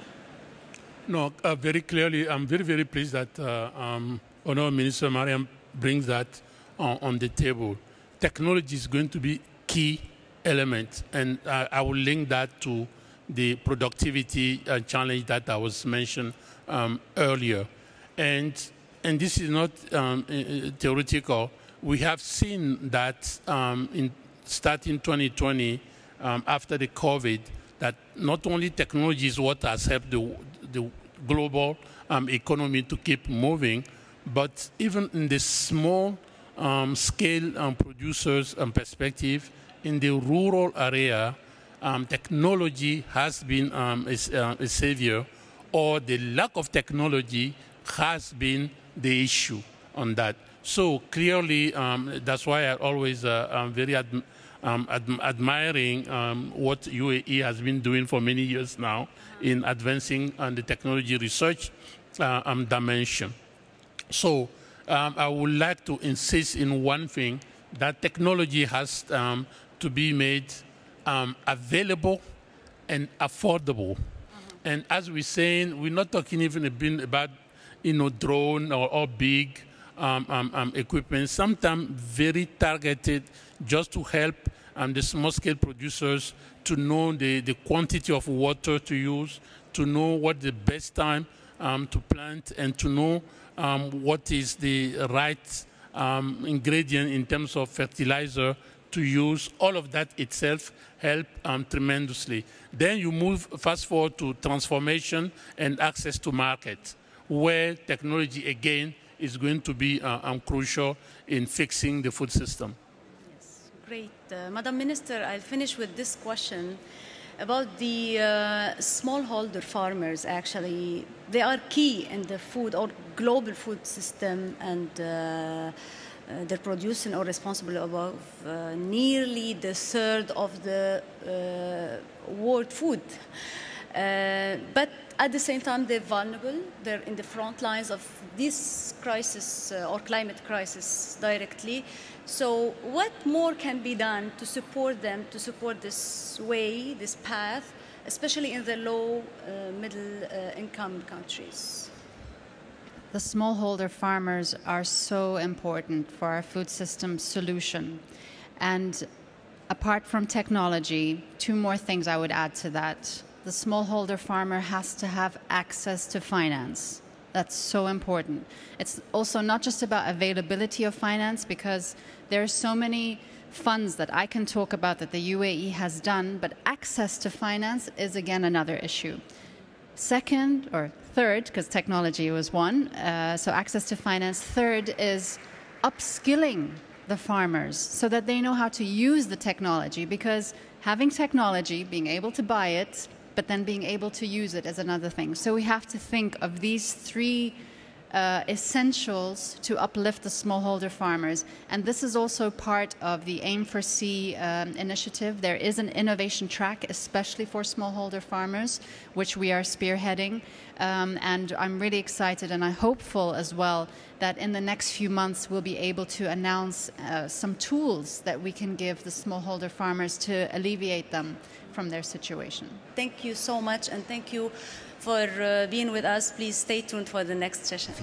We talk about growth, talk about what's possible. Blockchain, crypto, NFT, to simplify all the things that are happening, Metaverse is the name. The Metaverse is going to be the next wave of the internet. ساهمت الثورة الرقمية والمعلومات في تشكيل تفضيلات شعوب الألفية الثالثة التي تتطلع إلى نماذج حكومية معاصرة. We have put together a comprehensive plan to adopt Industry 4.0 technologies so that our companies and our manufacturing facilities are operating at a level of the fourth industrial revolution. يجب أن ندعم قطاعاتنا الصناعية أكثر. عندنا مشاريع طموحة كثيرة، ولكن يجب أن بعد نحط الأولوية القطاع الصناعي. This global platform brings together a remarkable network of leaders to think collectively and build global networks for shaping a better shared future for our nations and our world.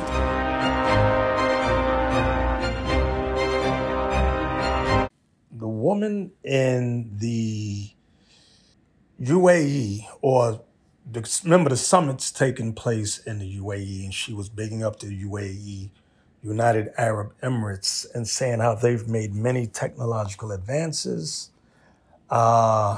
They can be an asset in terms of the food crumbing crisis. What most of you should know, but you may have forgotten, what else is located, besides Dubai, what else is located in the UAE that we discussed on previous episodes? Did you forget already? The Abrahamic family house. Remember that. The Abrahamic family house is an interfaith complex on Saadiyat Island in Abu Dhabi, inspired by the 2019 document on human fraternity. It houses a synagogue, a mosque, and a church. Imam al-Tayyib Mosque, St. Francis Church, and Moses ben Moimen Synagogue. Respectfully, the project's completion rate as of June 2021 is 20%, and it is set to open in 2022. That's this year. The implementation of the project is supervised by the Higher Committee of Human Fraternity. This was orchestrated by the Pope,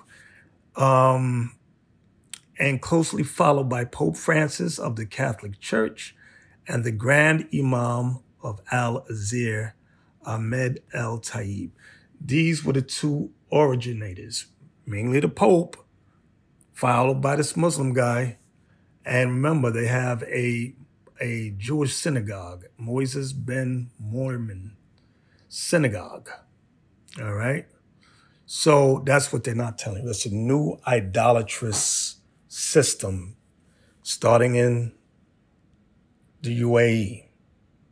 Okay, so with all the technological advances, they didn't mention the religious advancements also. Okay, let's take a look at the clip on the Abrahamic family houses, which is orchestrated by the Higher Committee of Human Fraternity, which was led by the Pope and a Grand Imam named Ahmed al-Tayyib. Shall we? Let's just take a look at the clip. It started with joint prayer a gathering of followers of the three Abrahamic religions, called for by the Higher Committee of Human Fraternity and supported by Mohammed bin Zayed, Crown Prince of Abu Dhabi, followed by joint prayer between Emiratis and Israelis.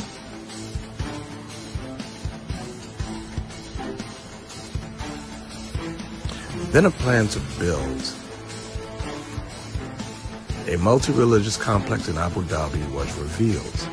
The complex includes a mosque, a church, and a synagogue.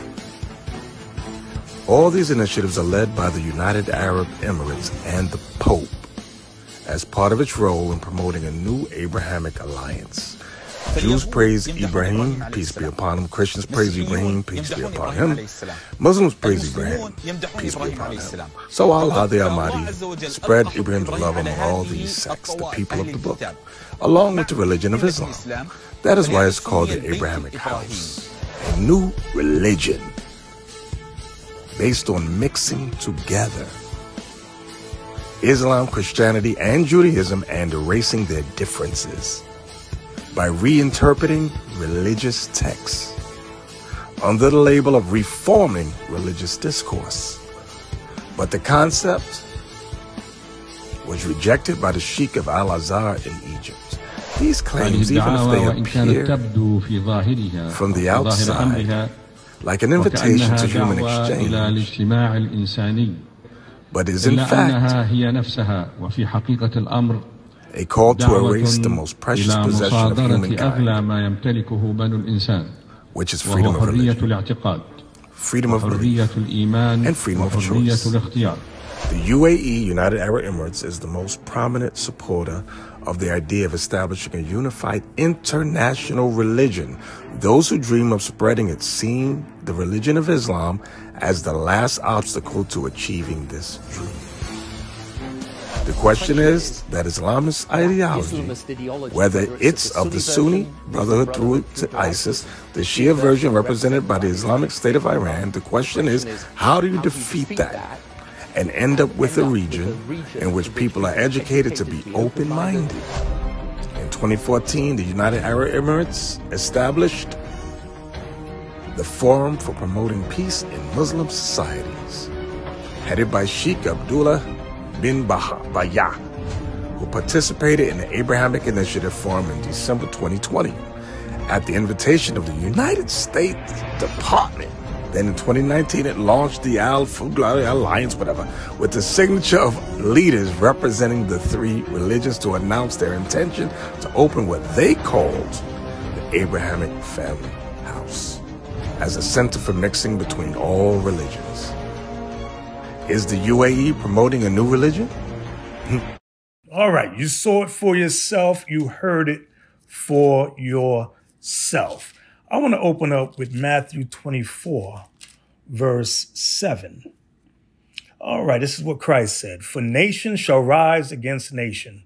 For example, Russia against the Ukraine, and kingdom against kingdom, and there shall be famines and pestilence, that's that COVID-19, and earthquakes in diverse places. So what we're going to focus on here is what Christ said, there shall be famines.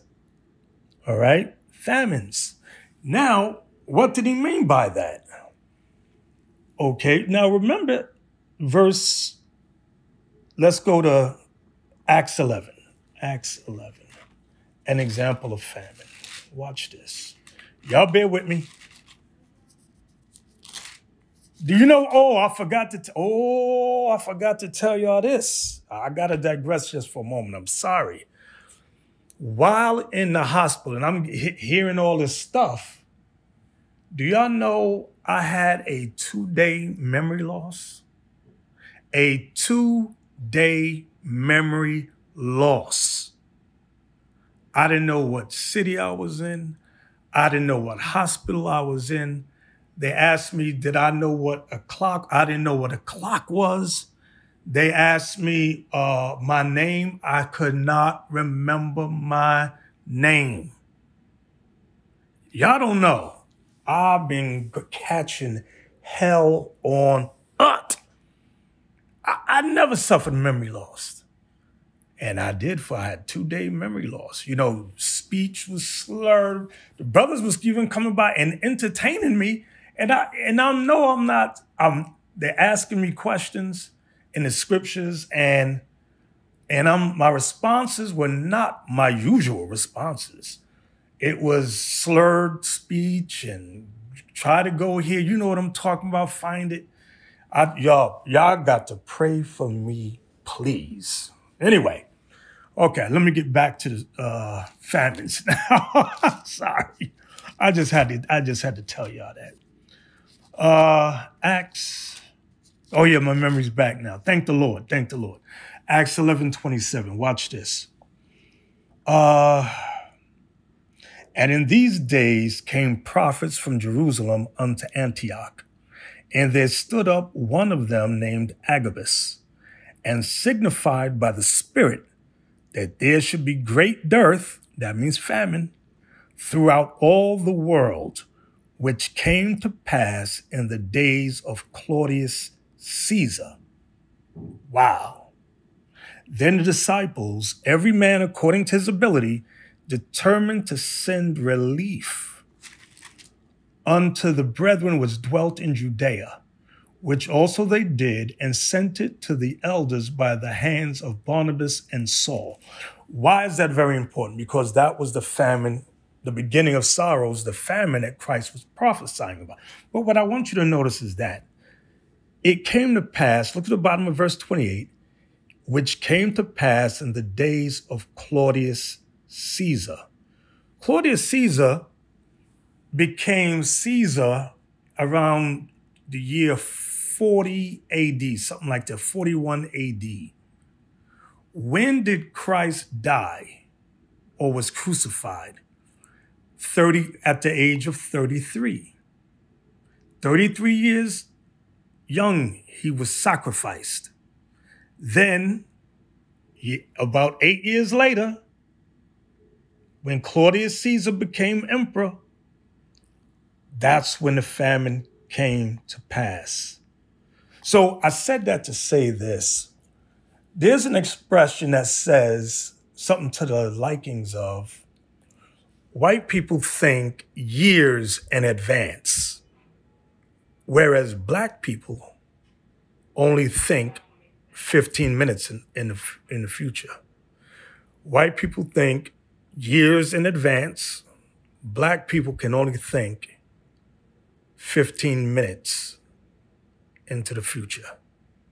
And it's a sad thing because we're discussing famine. And a lot of you are right now saying, well, it didn't happen today, so it ain't gonna happen. It ain't happening in the next 15 minutes. It ain't gonna happen. Well, what we're reading here is that famine that Christ prophesied about. It happened about 8 to 10 years after Christ died and resurrected, during the days of Claudius Caesar. Now, you might ask, well, who's Claudius Caesar? Claudius Caesar was the 5th emperor among the 12 feathers. 12 feathers are known as 12 wings, 12 kings, that you read about in the book of 2nd Esdras. Now, we're going to read that, so I need y'all to bear with me. Okay, but before we get to it, I'm going to open up with the book of Obadiah. For a reason. I'm going here for a reason. So y'all just bear with me. Obadiah. The vision, I'm going to read verse 1 and I'm going to get to the point, verse 4. The vision of Obadiah, thus saith the Lord God concerning Edom. Remember, the word Edom is Hebrew. It means red people. Okay, or red. It means red. Edomite means red people. We have heard a rumor from the Lord, and an ambassador is sent among the heathen. Arise ye, and let us rise up against her in battle. So the nations are going to gather themselves together and fight against America. That's what it's saying. Now, I'm going to jump over to verse 4. Though thou exalt thyself as the eagle, and though thou set thy nest among the stars. So what's the symbol of America? The eagle. and though thou set thy nest among the stars. In 1969, I believe it was, what did America do? They landed on the moon. Okay, that's what it means to set thy nest among the stars. Thence will I bring thee down, saith the Lord. Now, when it says, thence will I bring you down, saith the Lord, that's when the truth really started to be pushed. And the Israelites started to wake up and prophesy against this country. All right?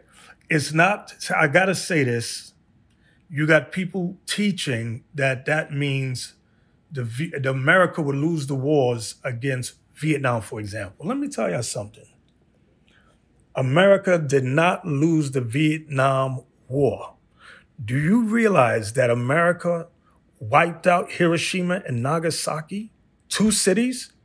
You don't think America had the power to wipe Vietnam off the earth? Are you that stupid, you black Hebrew Israelites? That run around talking about America lost to Vietnam. No. America just pulled back, that's all. I'm gonna give you another example. Remember what Trump said about ISIS and all that? He said, I could defeat ISIS, but I got to kill a couple of millions of people. He said, then you'll all hate me then. There is tremendous potential between our country and Pakistan. I think Pakistan's going to help us out to extricate ourselves. We're like policemen. We're not fighting a war. If we wanted to fight a war in Afghanistan and win it, I could win that war in a week. I just don't want to kill 10 million people. Does that make sense to you? I don't want to kill 10 million people.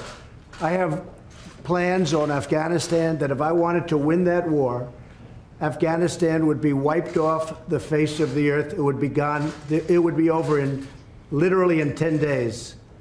And I don't want to do that. I don't want to go that route. So we're working with Pakistan and others to extricate ourselves, nor do we want to be policemen, because basically we're policemen right now. And we're not supposed to be policemen. We've been there for 19 years in Afghanistan. It's ridiculous. And I think Pakistan helps us with that because we don't want to stay as policemen. But if we wanted to, we could win that war. I have a plan that would win that war in a very short period of time. You understand that better than anybody. He said, all I got to do is press a button and I could eliminate millions of people and end ISIS overnight. But if I did that, everyone would hate me. And he's not lying. I'll give you another example. They said Ukraine has to win the war against Russia. How many nuclear bombs does Ukraine have at their disposal? None. Russia has hundreds of nuclear weapons. When I say nuclear weapons, I mean weapons that can wipe out cities and states. Do you understand the difference? Russia can fight on a nuclear level. Ukraine can only fight on a conventional level with small armaments. Do you really think the Ukraine could defeat Russia? No. Anything like that, it's been a ploy. Russia's going to pull back and not destroy Ukraine. Because they said, why would they destroy it? They want it. I just want y'all to think about that, all right? So, back to the point now. Claudius Caesar was the 5th emperor called the 12 feathers in the book of 2nd Esdras. Let's take a look at that.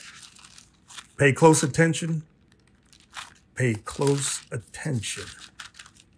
2nd Ezra chapter 11, verse 1. It reads, Then saw I a dream, and behold, there came up from the sea an eagle.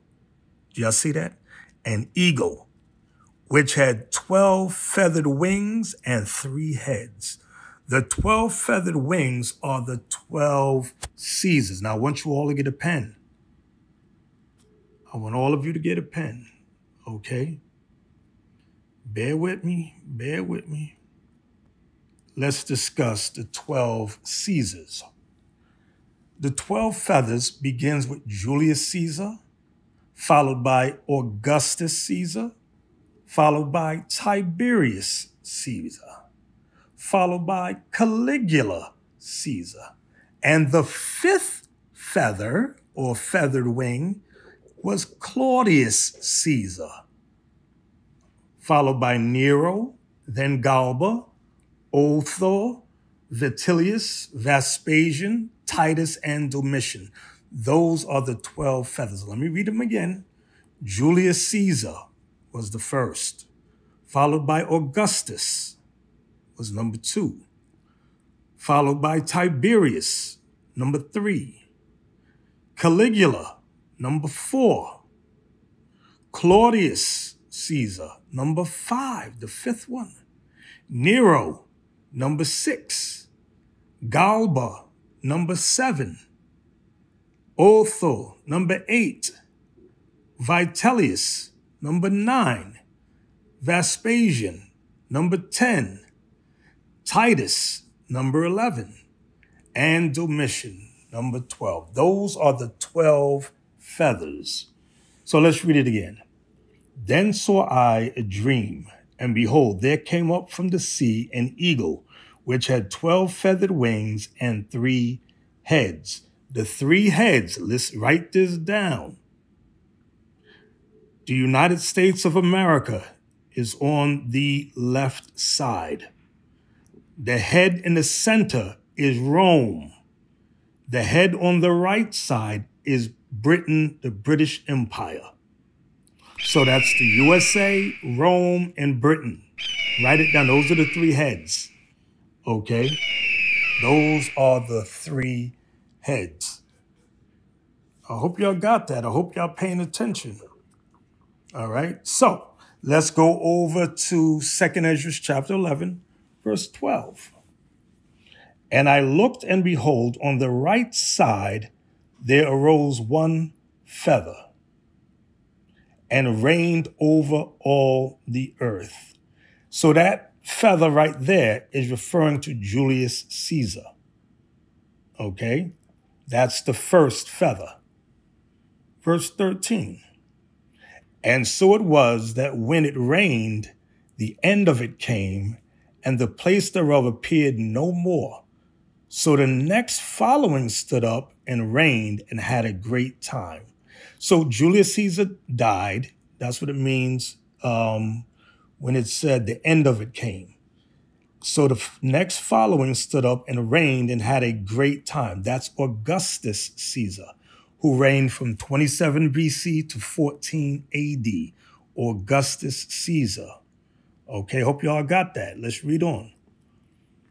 It says, and it happened that when it rained, the end of it came also, meaning it died, like as the first, so that it appeared no more. Augustus died.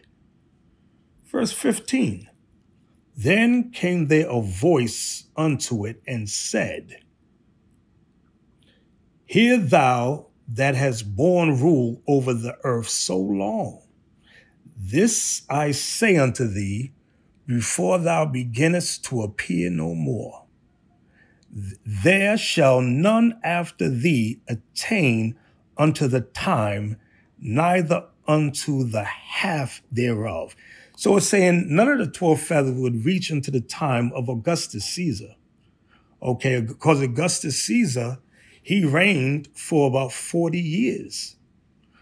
That's what verse 17 is saying. There shall none after thee attain unto thy time, neither unto the half thereof. Look at chapter 12 and verse 15.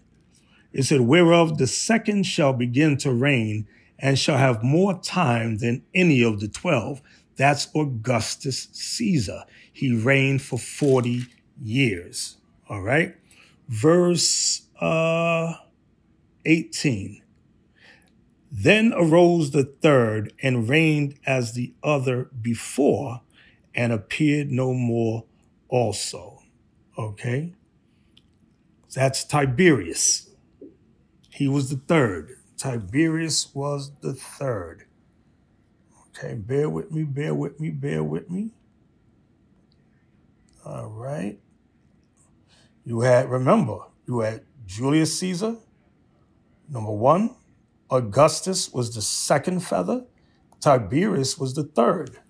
So let's read verse 18 again. Then arose the third, that's Tiberius, and reigned as the other before, and appeared no more also. So went it with all the residue, one after another, as that everyone reigned and then appeared no more. The 12 Caesars died. Okay? The 12 Caesars died. Let's go to chapter 12, verse 13 now. Because chapter 12 is the interpretation for chapter 11. So we're in 2nd Ezra chapter 12, verse 13. Behold, the days will come that there shall rise up a kingdom upon earth, and it shall be feared above all the kingdoms that were before it. This is Rome. Verse 14. In the same shall 12 kings reign, one after another. These are the 12 feathers, the 12 Caesars. Let's read that again. In the same shall 12 kings reign, one after another. Now, I know you all forgot again, so I'm going to go through the 12 again. Julius Caesar, Augustus Caesar, Tiberius Caesar, Caligula Caesar, Claudius Caesar, Nero Caesar, Galba, Otho, Vitellius, Vespasian, Titus, and Domitian. These are the 12 Caesars, called the 12 feathers or 12 kings. Okay, so let's read that one more again. Verse 14, 2nd Ezra 12:14. In the same shall 12 kings reign, one after another, whereof the second shall begin to reign and shall have more time than any of the 12. Who reigned the longest out of the 12 Caesars? Augustus Caesar. He reigned for 40 years. Okay. Verse 16. And this do the 12 wings signify. See, it says 12 wings here, and above it in verse 14, it said 12 kings. It's talking about the same thing. Okay. And this do the 12 wings signify, which thou sawest. Bear with me. So that was 16. Y'all end it right there. And this do the 12 wings signify, which thou sawest. All right. So now, let's go back to Matthew 24. All right. Matthew 24 and verse 8. It says, all these are the beginning of sorrows. So remember in verse 7, it talks about nation shall rise against nation, kingdom against kingdom, and there shall be famines, pestilence, earthquakes in divers places.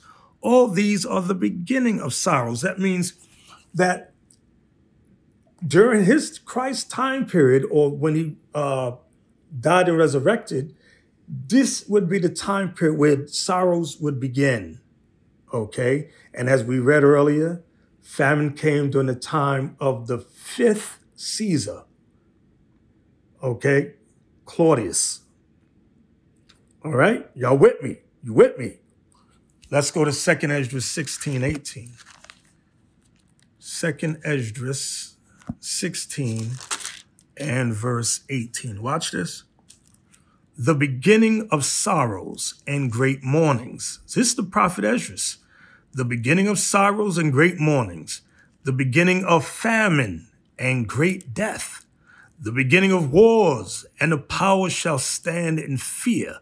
The beginning of evils. What shall I do when these evils shall come?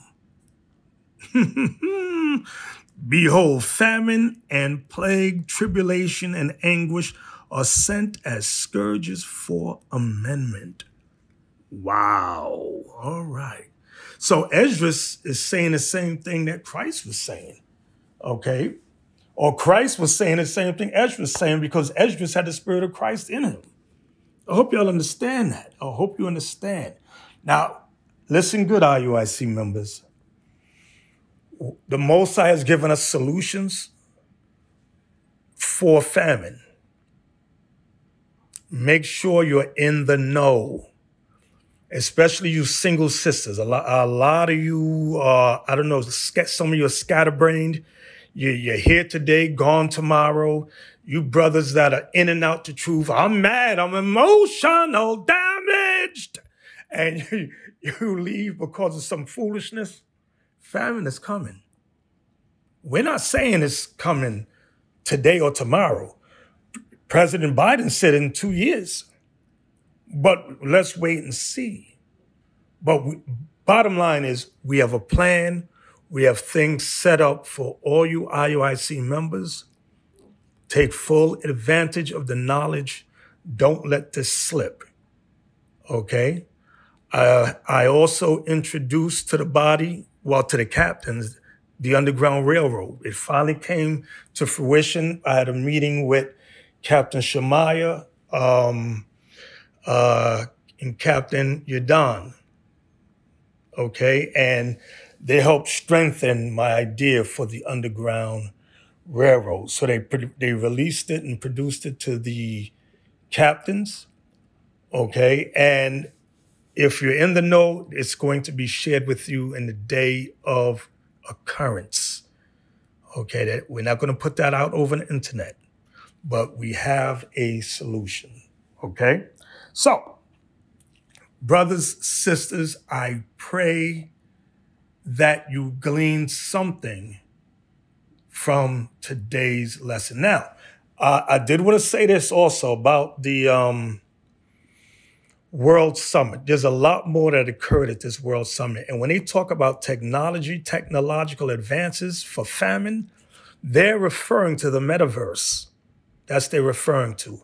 We're well aware of it. We are up on the business. We know what they're talking about. We already looking into this thing. So don't sleep on us, brothers and sisters. We are the men of the Lord.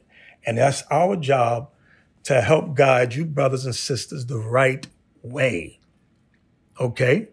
So, brothers and sisters, I pray you glean something from today's lesson. Oh, my bad.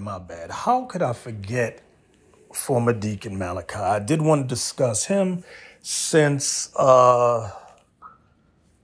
Captain O.C. revealed that there's a mole in our Orlando branch school. It's going to be found out. Anyway, one of the charges was lying to leadership.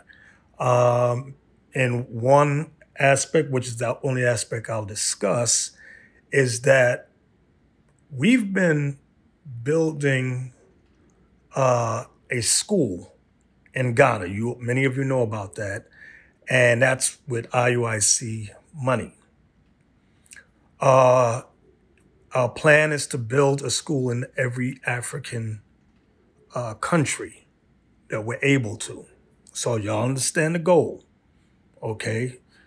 Liberia, Nigeria, Sierra Leone, okay, for example. Personally now, with our personal money, we were buying property.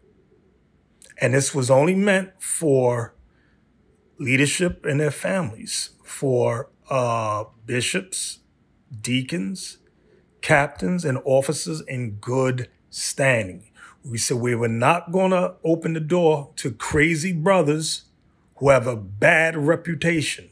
No, it's not happening. What does former Deacon Malachi do? He invites there were 5 single sisters he was secretly talking to and invited them to Africa. And we were, well, how do these women know about this? They're not supposed to be knowing. If they ain't married, they ain't supposed to be there. Okay? How you going to have single sisters around married brothers? I said, that's a disaster waiting to happen. One of the sisters that he was talking with, he convinced her to move in with one of the brother and his wife. I said, oh, no. Bad. Okay. I said, the wife will be out. You know, when the cat's away, the mice will play. Here you got this cute sister, very, very cute sister, older, but she maintained herself well. I can just see it now. Walking around this other brother's house with a negligee on. And the wife is out to the supermarket or something. All of a sudden, she drops something, bends over to pick it up. I said, no, this is out of order. No. None of these single sisters, what were you planning? So they all were planning on buying property. One did actually buy some property. We had to refund her money back. Listen, it seemed like you were setting up a harem out there. So this shall not be. Let me tell you something. Loyalty is very big responsibility. He was asked, are you loyal? He said, yes. Captain Arell said, how are you loyal and you've been dishonest? Honesty is the foundation of loyalty. Yes, you are revealing information to 5 single sisters who told somebody, and they told somebody, and they told somebody. Poor leadership qualities. Poor leadership qualities for some punani. And I was so embarrassed because remember on Passover, I announced that he was going to Africa to lead the way, to set things in order. And the Lord revealed that very next day, he is not the one. He's not the one. So, I'll end it there. But let's get to the reading of the shout-out letters and donations, shall we? Shalom, Israel. This is Bishop Nathaniel. I want you to know that you can view all our Sabbath classes live on IUIC TV. That's right, I said on IUIC TV. Download the app today. Shalom.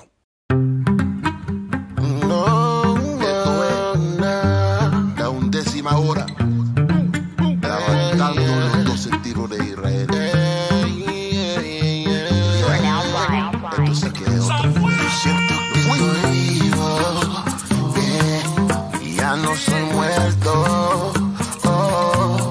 Ahora que sé la verdad puedo respirar, moviendo como el viento del mar. Tu palabra me da vida, tu beso me da fuerza.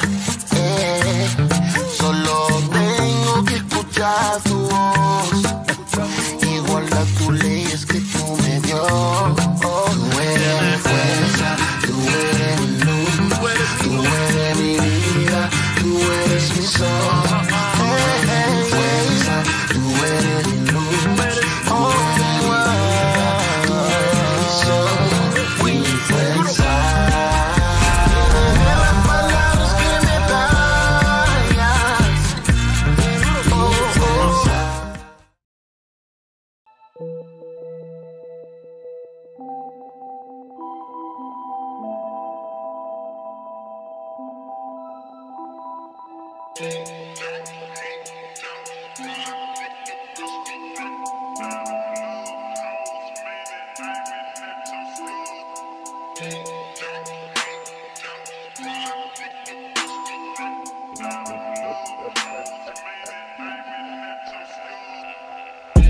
I live by the code, yeah, I'll die for the Lord. Watch me pick up my sword, yeah, I'm deep in the war, like it's foretold. You want the gold, but won't work for it though. All you want is the high, so you dodging the low. Prepare for temptation when it comes serving the Lord. Don't mess up the flow, no, you heard us before. Don't mess with those hoes, go ahead, put down the smoke for you, give up the ghost. Don't stress out your grace before he take it away. Just look at your face. I can't tell that it's hate by how it's displaced. No, you hating the taste. My face harder than flick, cause I'm cool with the rock. Don't need diamonds or gold.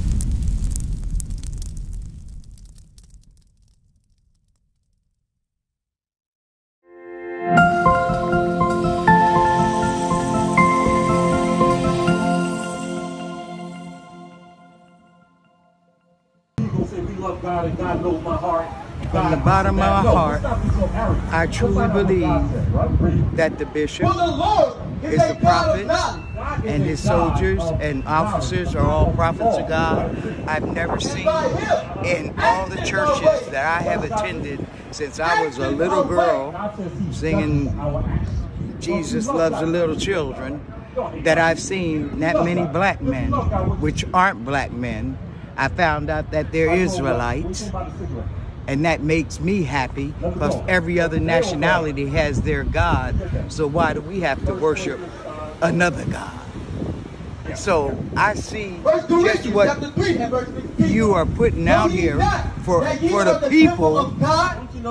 I pray that their ears become unstopped, that they have eyes to see that this is a glorious movement. When I seen all those brothers in black and gold, my heart and my spirit leaped in me, because I know that God is real and he has sent y'all to teach these men. I just put my grandson in the grave at 23 years old, no children, no wife, no nothing. And just walking down the street and got sprayed. So I taught him the word, because I don't go along with what all these so-called organized churches is. And then when I found out, watching the program, watching the broadcast, where these religions popped up, and some of them have just popped up. But the Bible has been eternal. It's for us. And then when I saw how the different things were changed with the coloring, and I watched that broadcast the bishop did on Shout Out Tuesday, and then I started really looking, and I'm like, these evangelicals is crazy. They're not teaching the word. It's not love, it's wartime. This is a battle. And my kids and my grandchildren and great-grandchildren's lives are on the line. And I make my daughters and granddaughters put some clothes on. She been jumping in and out the car. That's why she ain't had her cover. She usually have her cover up on, like I got my cover up on. And God is good. And I come from Harrisburg to Georgia to tell y'all better listen to these brothers, because this is all we got. This is the end. This is Jacob. All right, let's get to the reading of the shout-out letters of exhortation. All right, this first one reads, Shalom, I am new and like to join IUIC, Israel United in Christ. My name is Kathy R.S. Phone, I have denounced Christianity and my obedience is my sacrifice. John 14:15 and Deuteronomy 22, verse 5. I'm willing to submit, learn, grow, and live purposed. I look forward to hearing from you. All praises.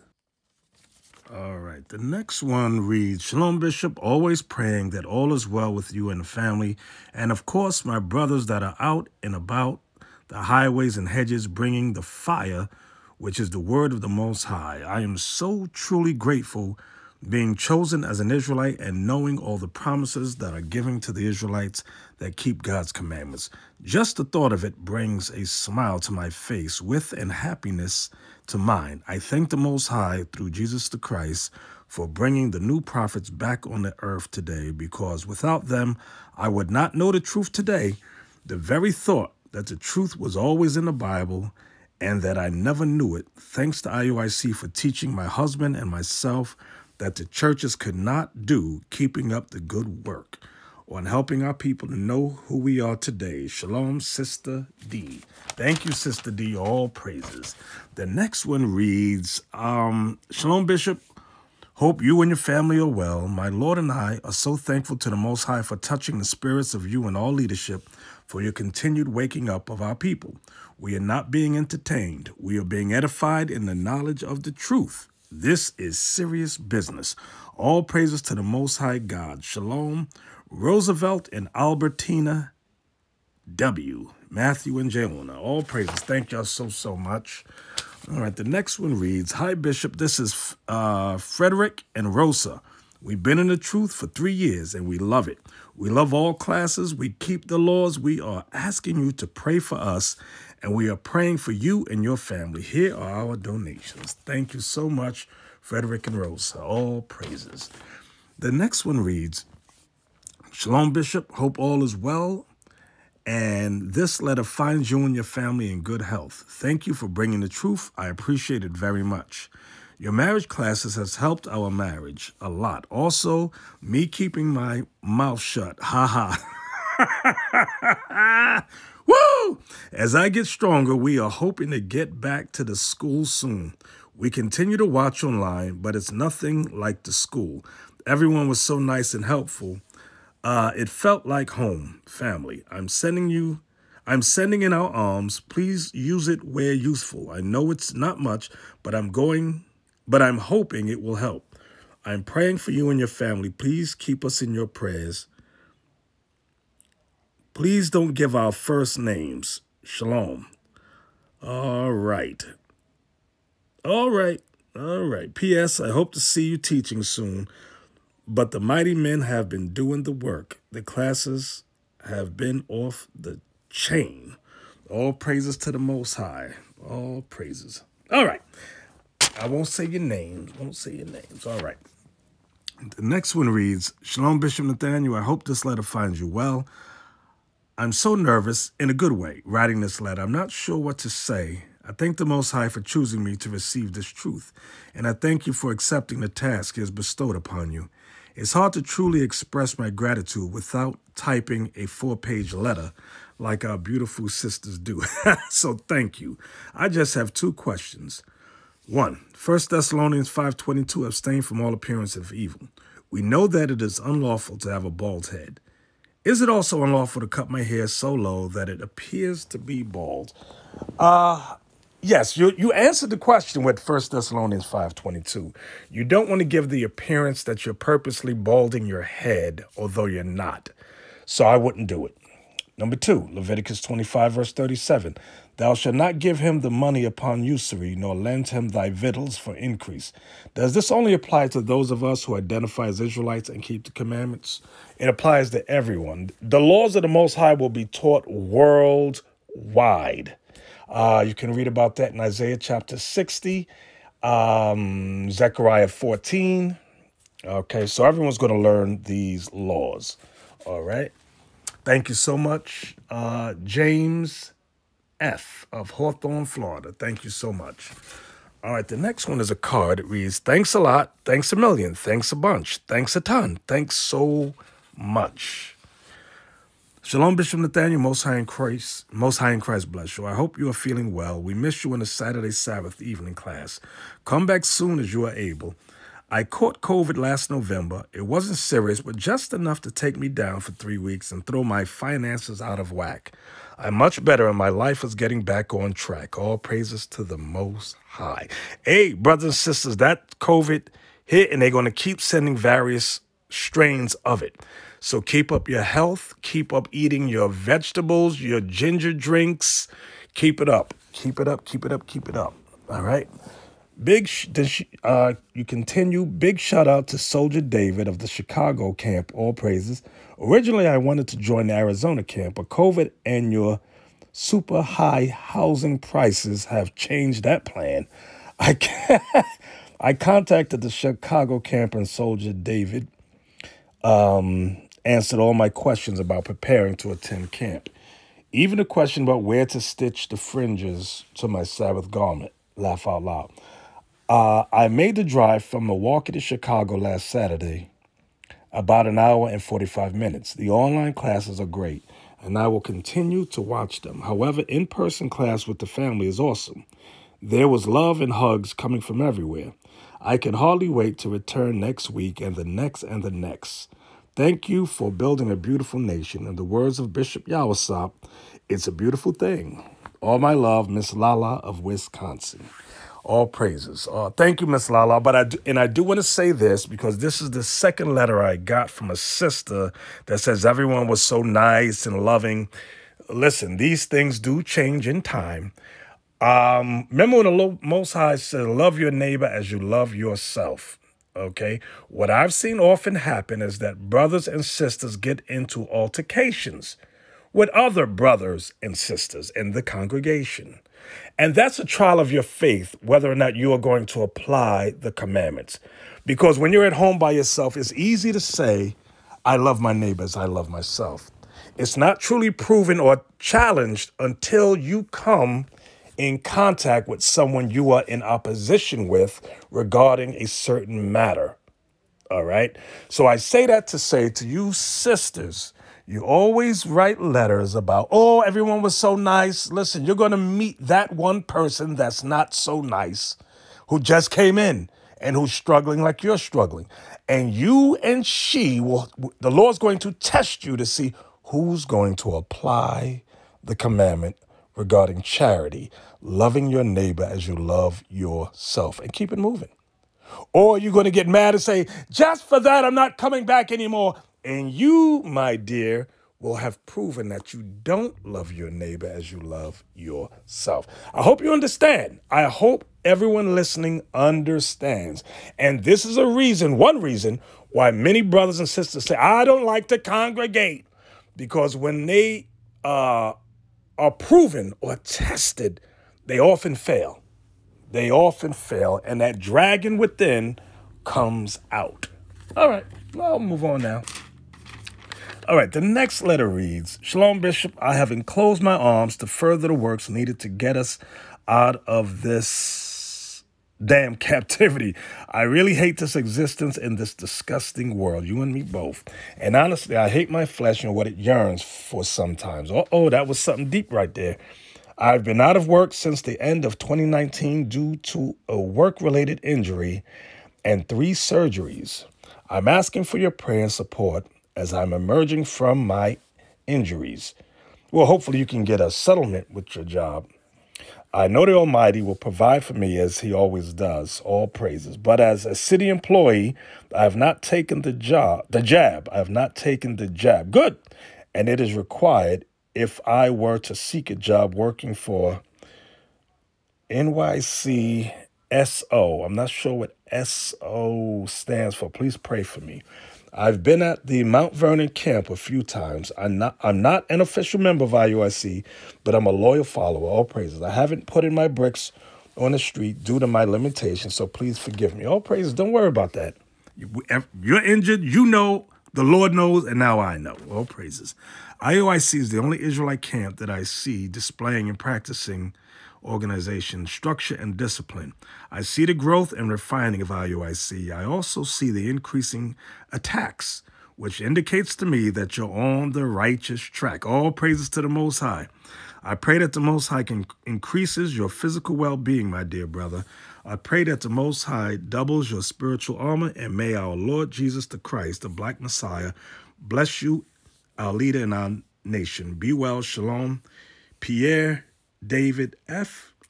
David Benai. P.S. I'm in process to get my name changed. All praises to the Most High.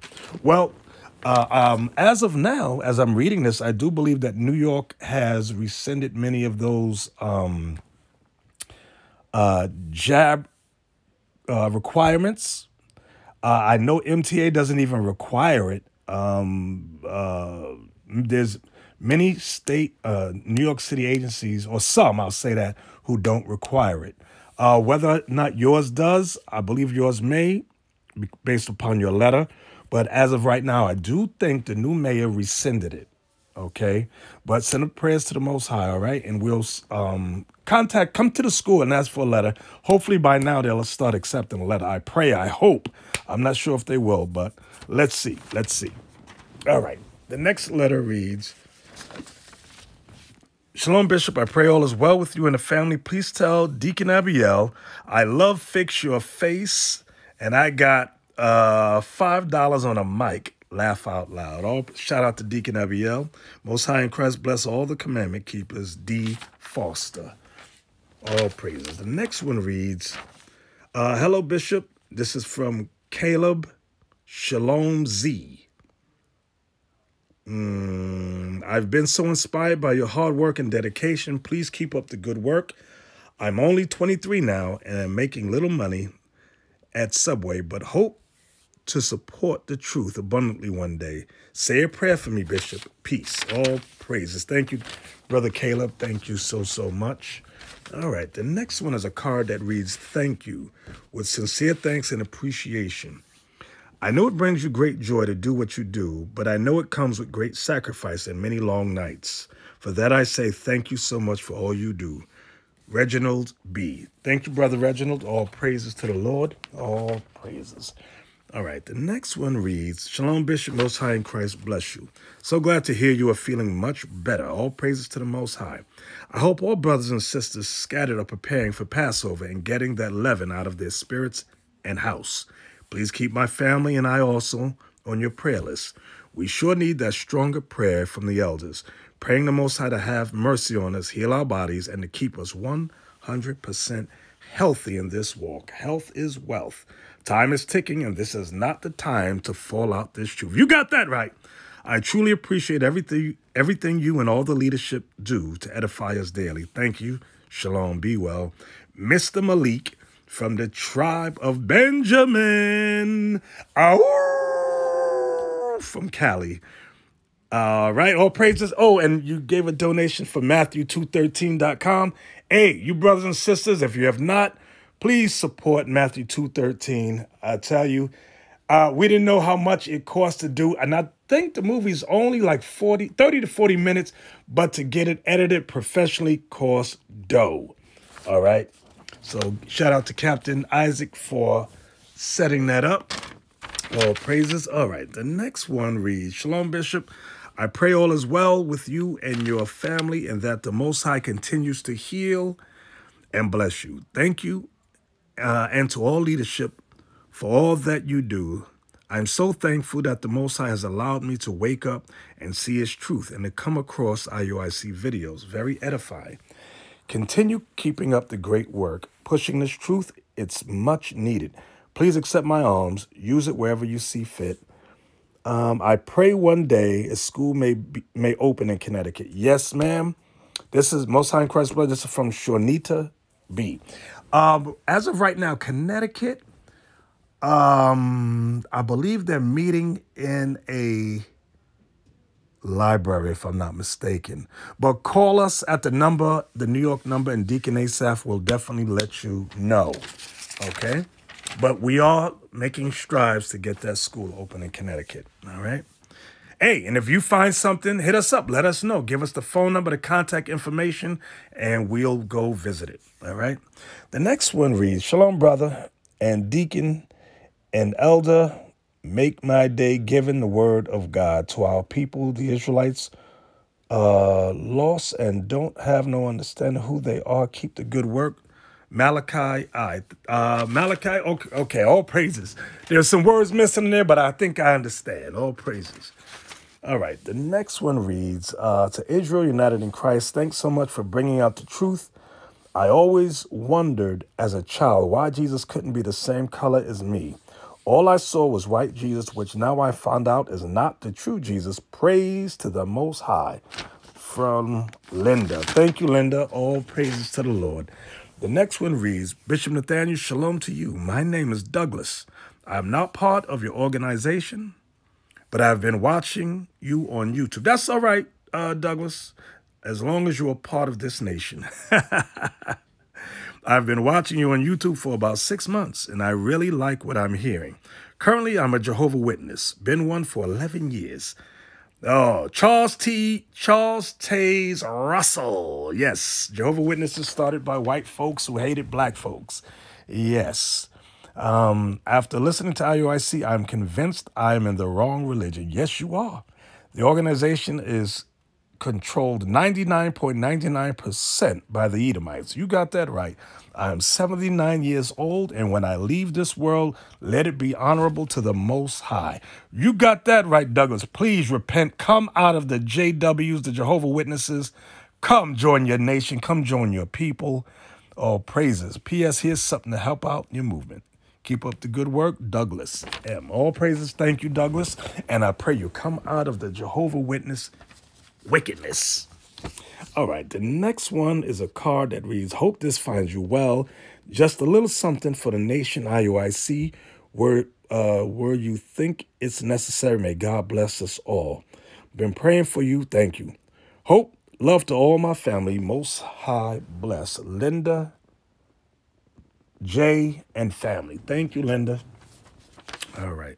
The next one reads, Dear Bishop Nathaniel, Most High in Christ, bless you and your family. My name is Richard A.J. It's been a while since I've written. Yeah, this brother still works 2 jobs, but manages to watch as many classes as possible. It takes me a few days to watch Shout Out Tuesday and Sabbath classes. I do a lot of my reading during the overnight. I love the different genres of classes and projects IUIC is pursuing. Finding out I'm an Israelite is both amazing and scary. I went from being this hardworking nobody to a king from the tribe of Judah. All praises. Did I mention that I'm 55 years young? Wow, now I have to come out my protective shell. I've been cut to the white meat from all the scriptures. Damn. Just when I thought I was doing everything right, now I have to become a Zephaniah 2:1 person. 1 John 3 and 4 is causing a lot of cuts to my veins. I really enjoy and love what IUIC has done for me. I've learned so much and gained a lot of biblical knowledge. I have changed so much. I took your advice on finding old books. I find some on Craigslist and at the Goodwill stores. Most people donate their books to get rid of them. I found an old book called Morse's Geography, published about 1800s. It's written in Old English and well preserved. It's small, about the size of my hands. It has chapters on discovery of America and lists several states and countries and how they were named. It's like listening to Jacques Cousteau walk throughout the landmass, measuring and describing the different bodies of water, weather, vegetation, and the people. This info was brought back to Spain, Great Britain, etc. Some missing pages, but good book. Another book is The History of the Jews and Christianity, the first 3,000 years. That book is about 3 inches thick. Easy reading? During my night job, well, that's it for now.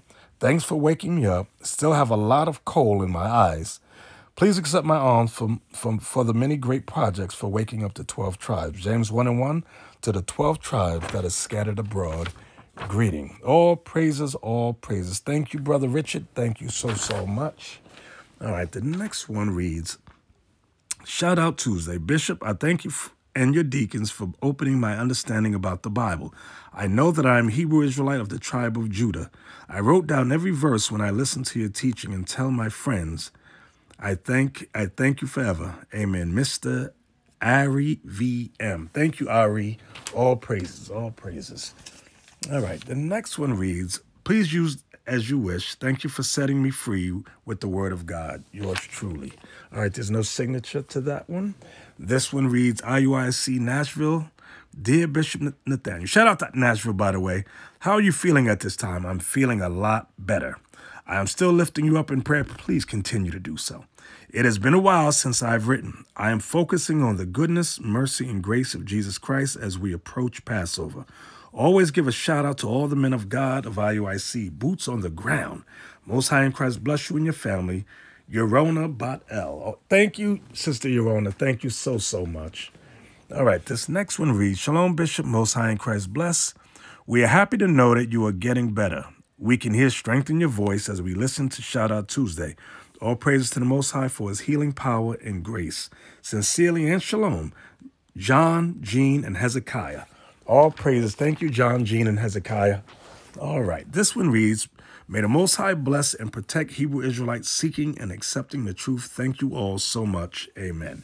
There's no signature on this, but thank you so much.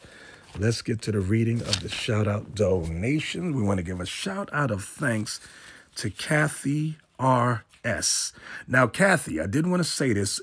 You made a donation out to Shout Out Tuesday. Now, that's just the name of a show. That's not the name of the bank account. The bank account organization name is Israel United in Christ, or IUIC. That's a DBA, IUIC. Now, I'm going to attempt to deposit. Now, whether the bank accepts us or not, I don't know. All right, you made 2 out to the television shows. You sent another one to Escaping the Plantation 2.0. I'm not sure if the bank will accept this, but I will find out and try to talk to the bank manager. We will see. Remember, all donations make out to IUIC, okay? And if it's for any one individual, put at the reference at the bottom what it's for, who it's to, okay, please. So I do want to give a shout out to Kathy R.S. again. All right, and Kathy, I'm going to have Deacon Asaph reach out to you and call you. So shout out to you, Kathy R.S. 5, let me see, 1, 2, 3, 4, 5 times. All praises. I want to give a shout out to Mr. and Mrs. Bennett. All praises. Shout out to Laura M. Shout out to Kenneth S. Shout out to Pelalila. All praises. Shout out to Herman B. All praises of Florence, South Carolina. Shout out to Isaiah I. All praises. Shout out to Albertina, DW, and Roosevelt. All praises. Shout out to Rosa J. of Rome, Georgia. Shout out to Shawnee. All praises 2 times. Shout out to Uniquel Adya. All praises. Shout out to Wanda M.H. of Lanham, Maryland. Shout out to Joseph O.C. of Parma, O. And I hope I recognize the name and the location, Joseph.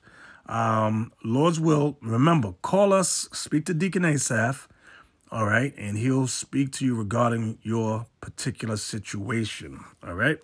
Shout out to Alfonso R. Shout out to Cheryl A.F. of Fresh Meadows.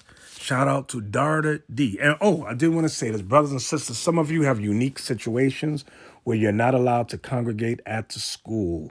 The Lord knows, and you know, and I do too. But watch online. Remember, let us all keep the commandments and the testimony of Christ, and we shall be saved. Okay? Remember that. Shout out to James F. of San Antonio, Texas. Shout out to Ms. Lala of Wisconsin. Shout out to Pierre D.F. of Brooklyn, New York. Pierre D.F. of Brooklyn, New York. Again, 1, 2, 3, 4 times. Shout out to Pierre D.F. of Brooklyn, New York. Thank you, thank you, thank you. Shout out to Dolores O. All praises. Shout out to Sharon E.H. Shout out to D. Foster. All praises. Shout out to D. Foster again. Shout out to D. Foster one more again. Shout out to Reginald K.B. of Hermitage, Tennessee. Shout out to Mr. Malik. All praises. Shout out to... This is Mr. Malik again. All praises. Shout out to you. Shout out to... I think that says Shornita B. Thank you, Shornita. Shout out to Malachi, all praise Malachi I of Millington, Tennessee. Shout out to Linda, what does that say? Linda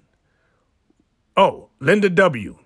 of Olive Branch, Minnesota. Shout out to Douglas M.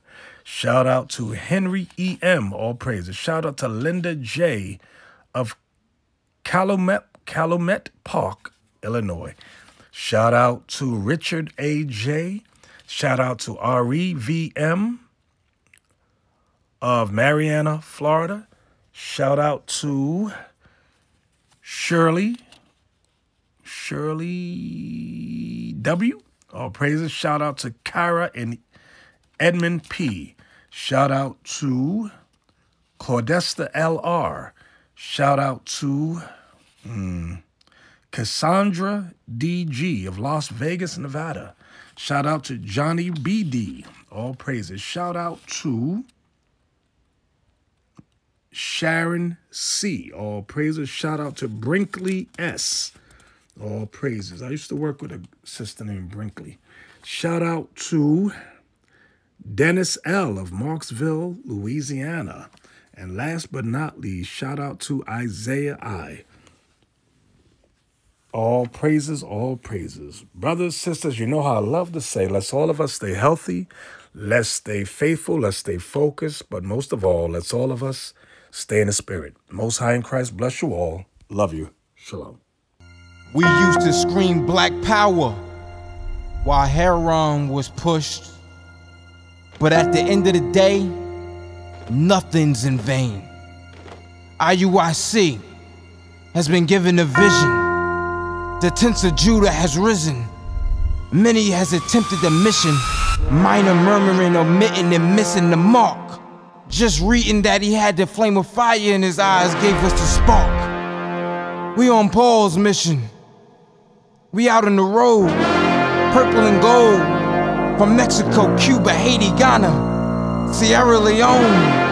144,000 boots banging, concrete crackling. These are our men repented at heart. The scriptures is proof.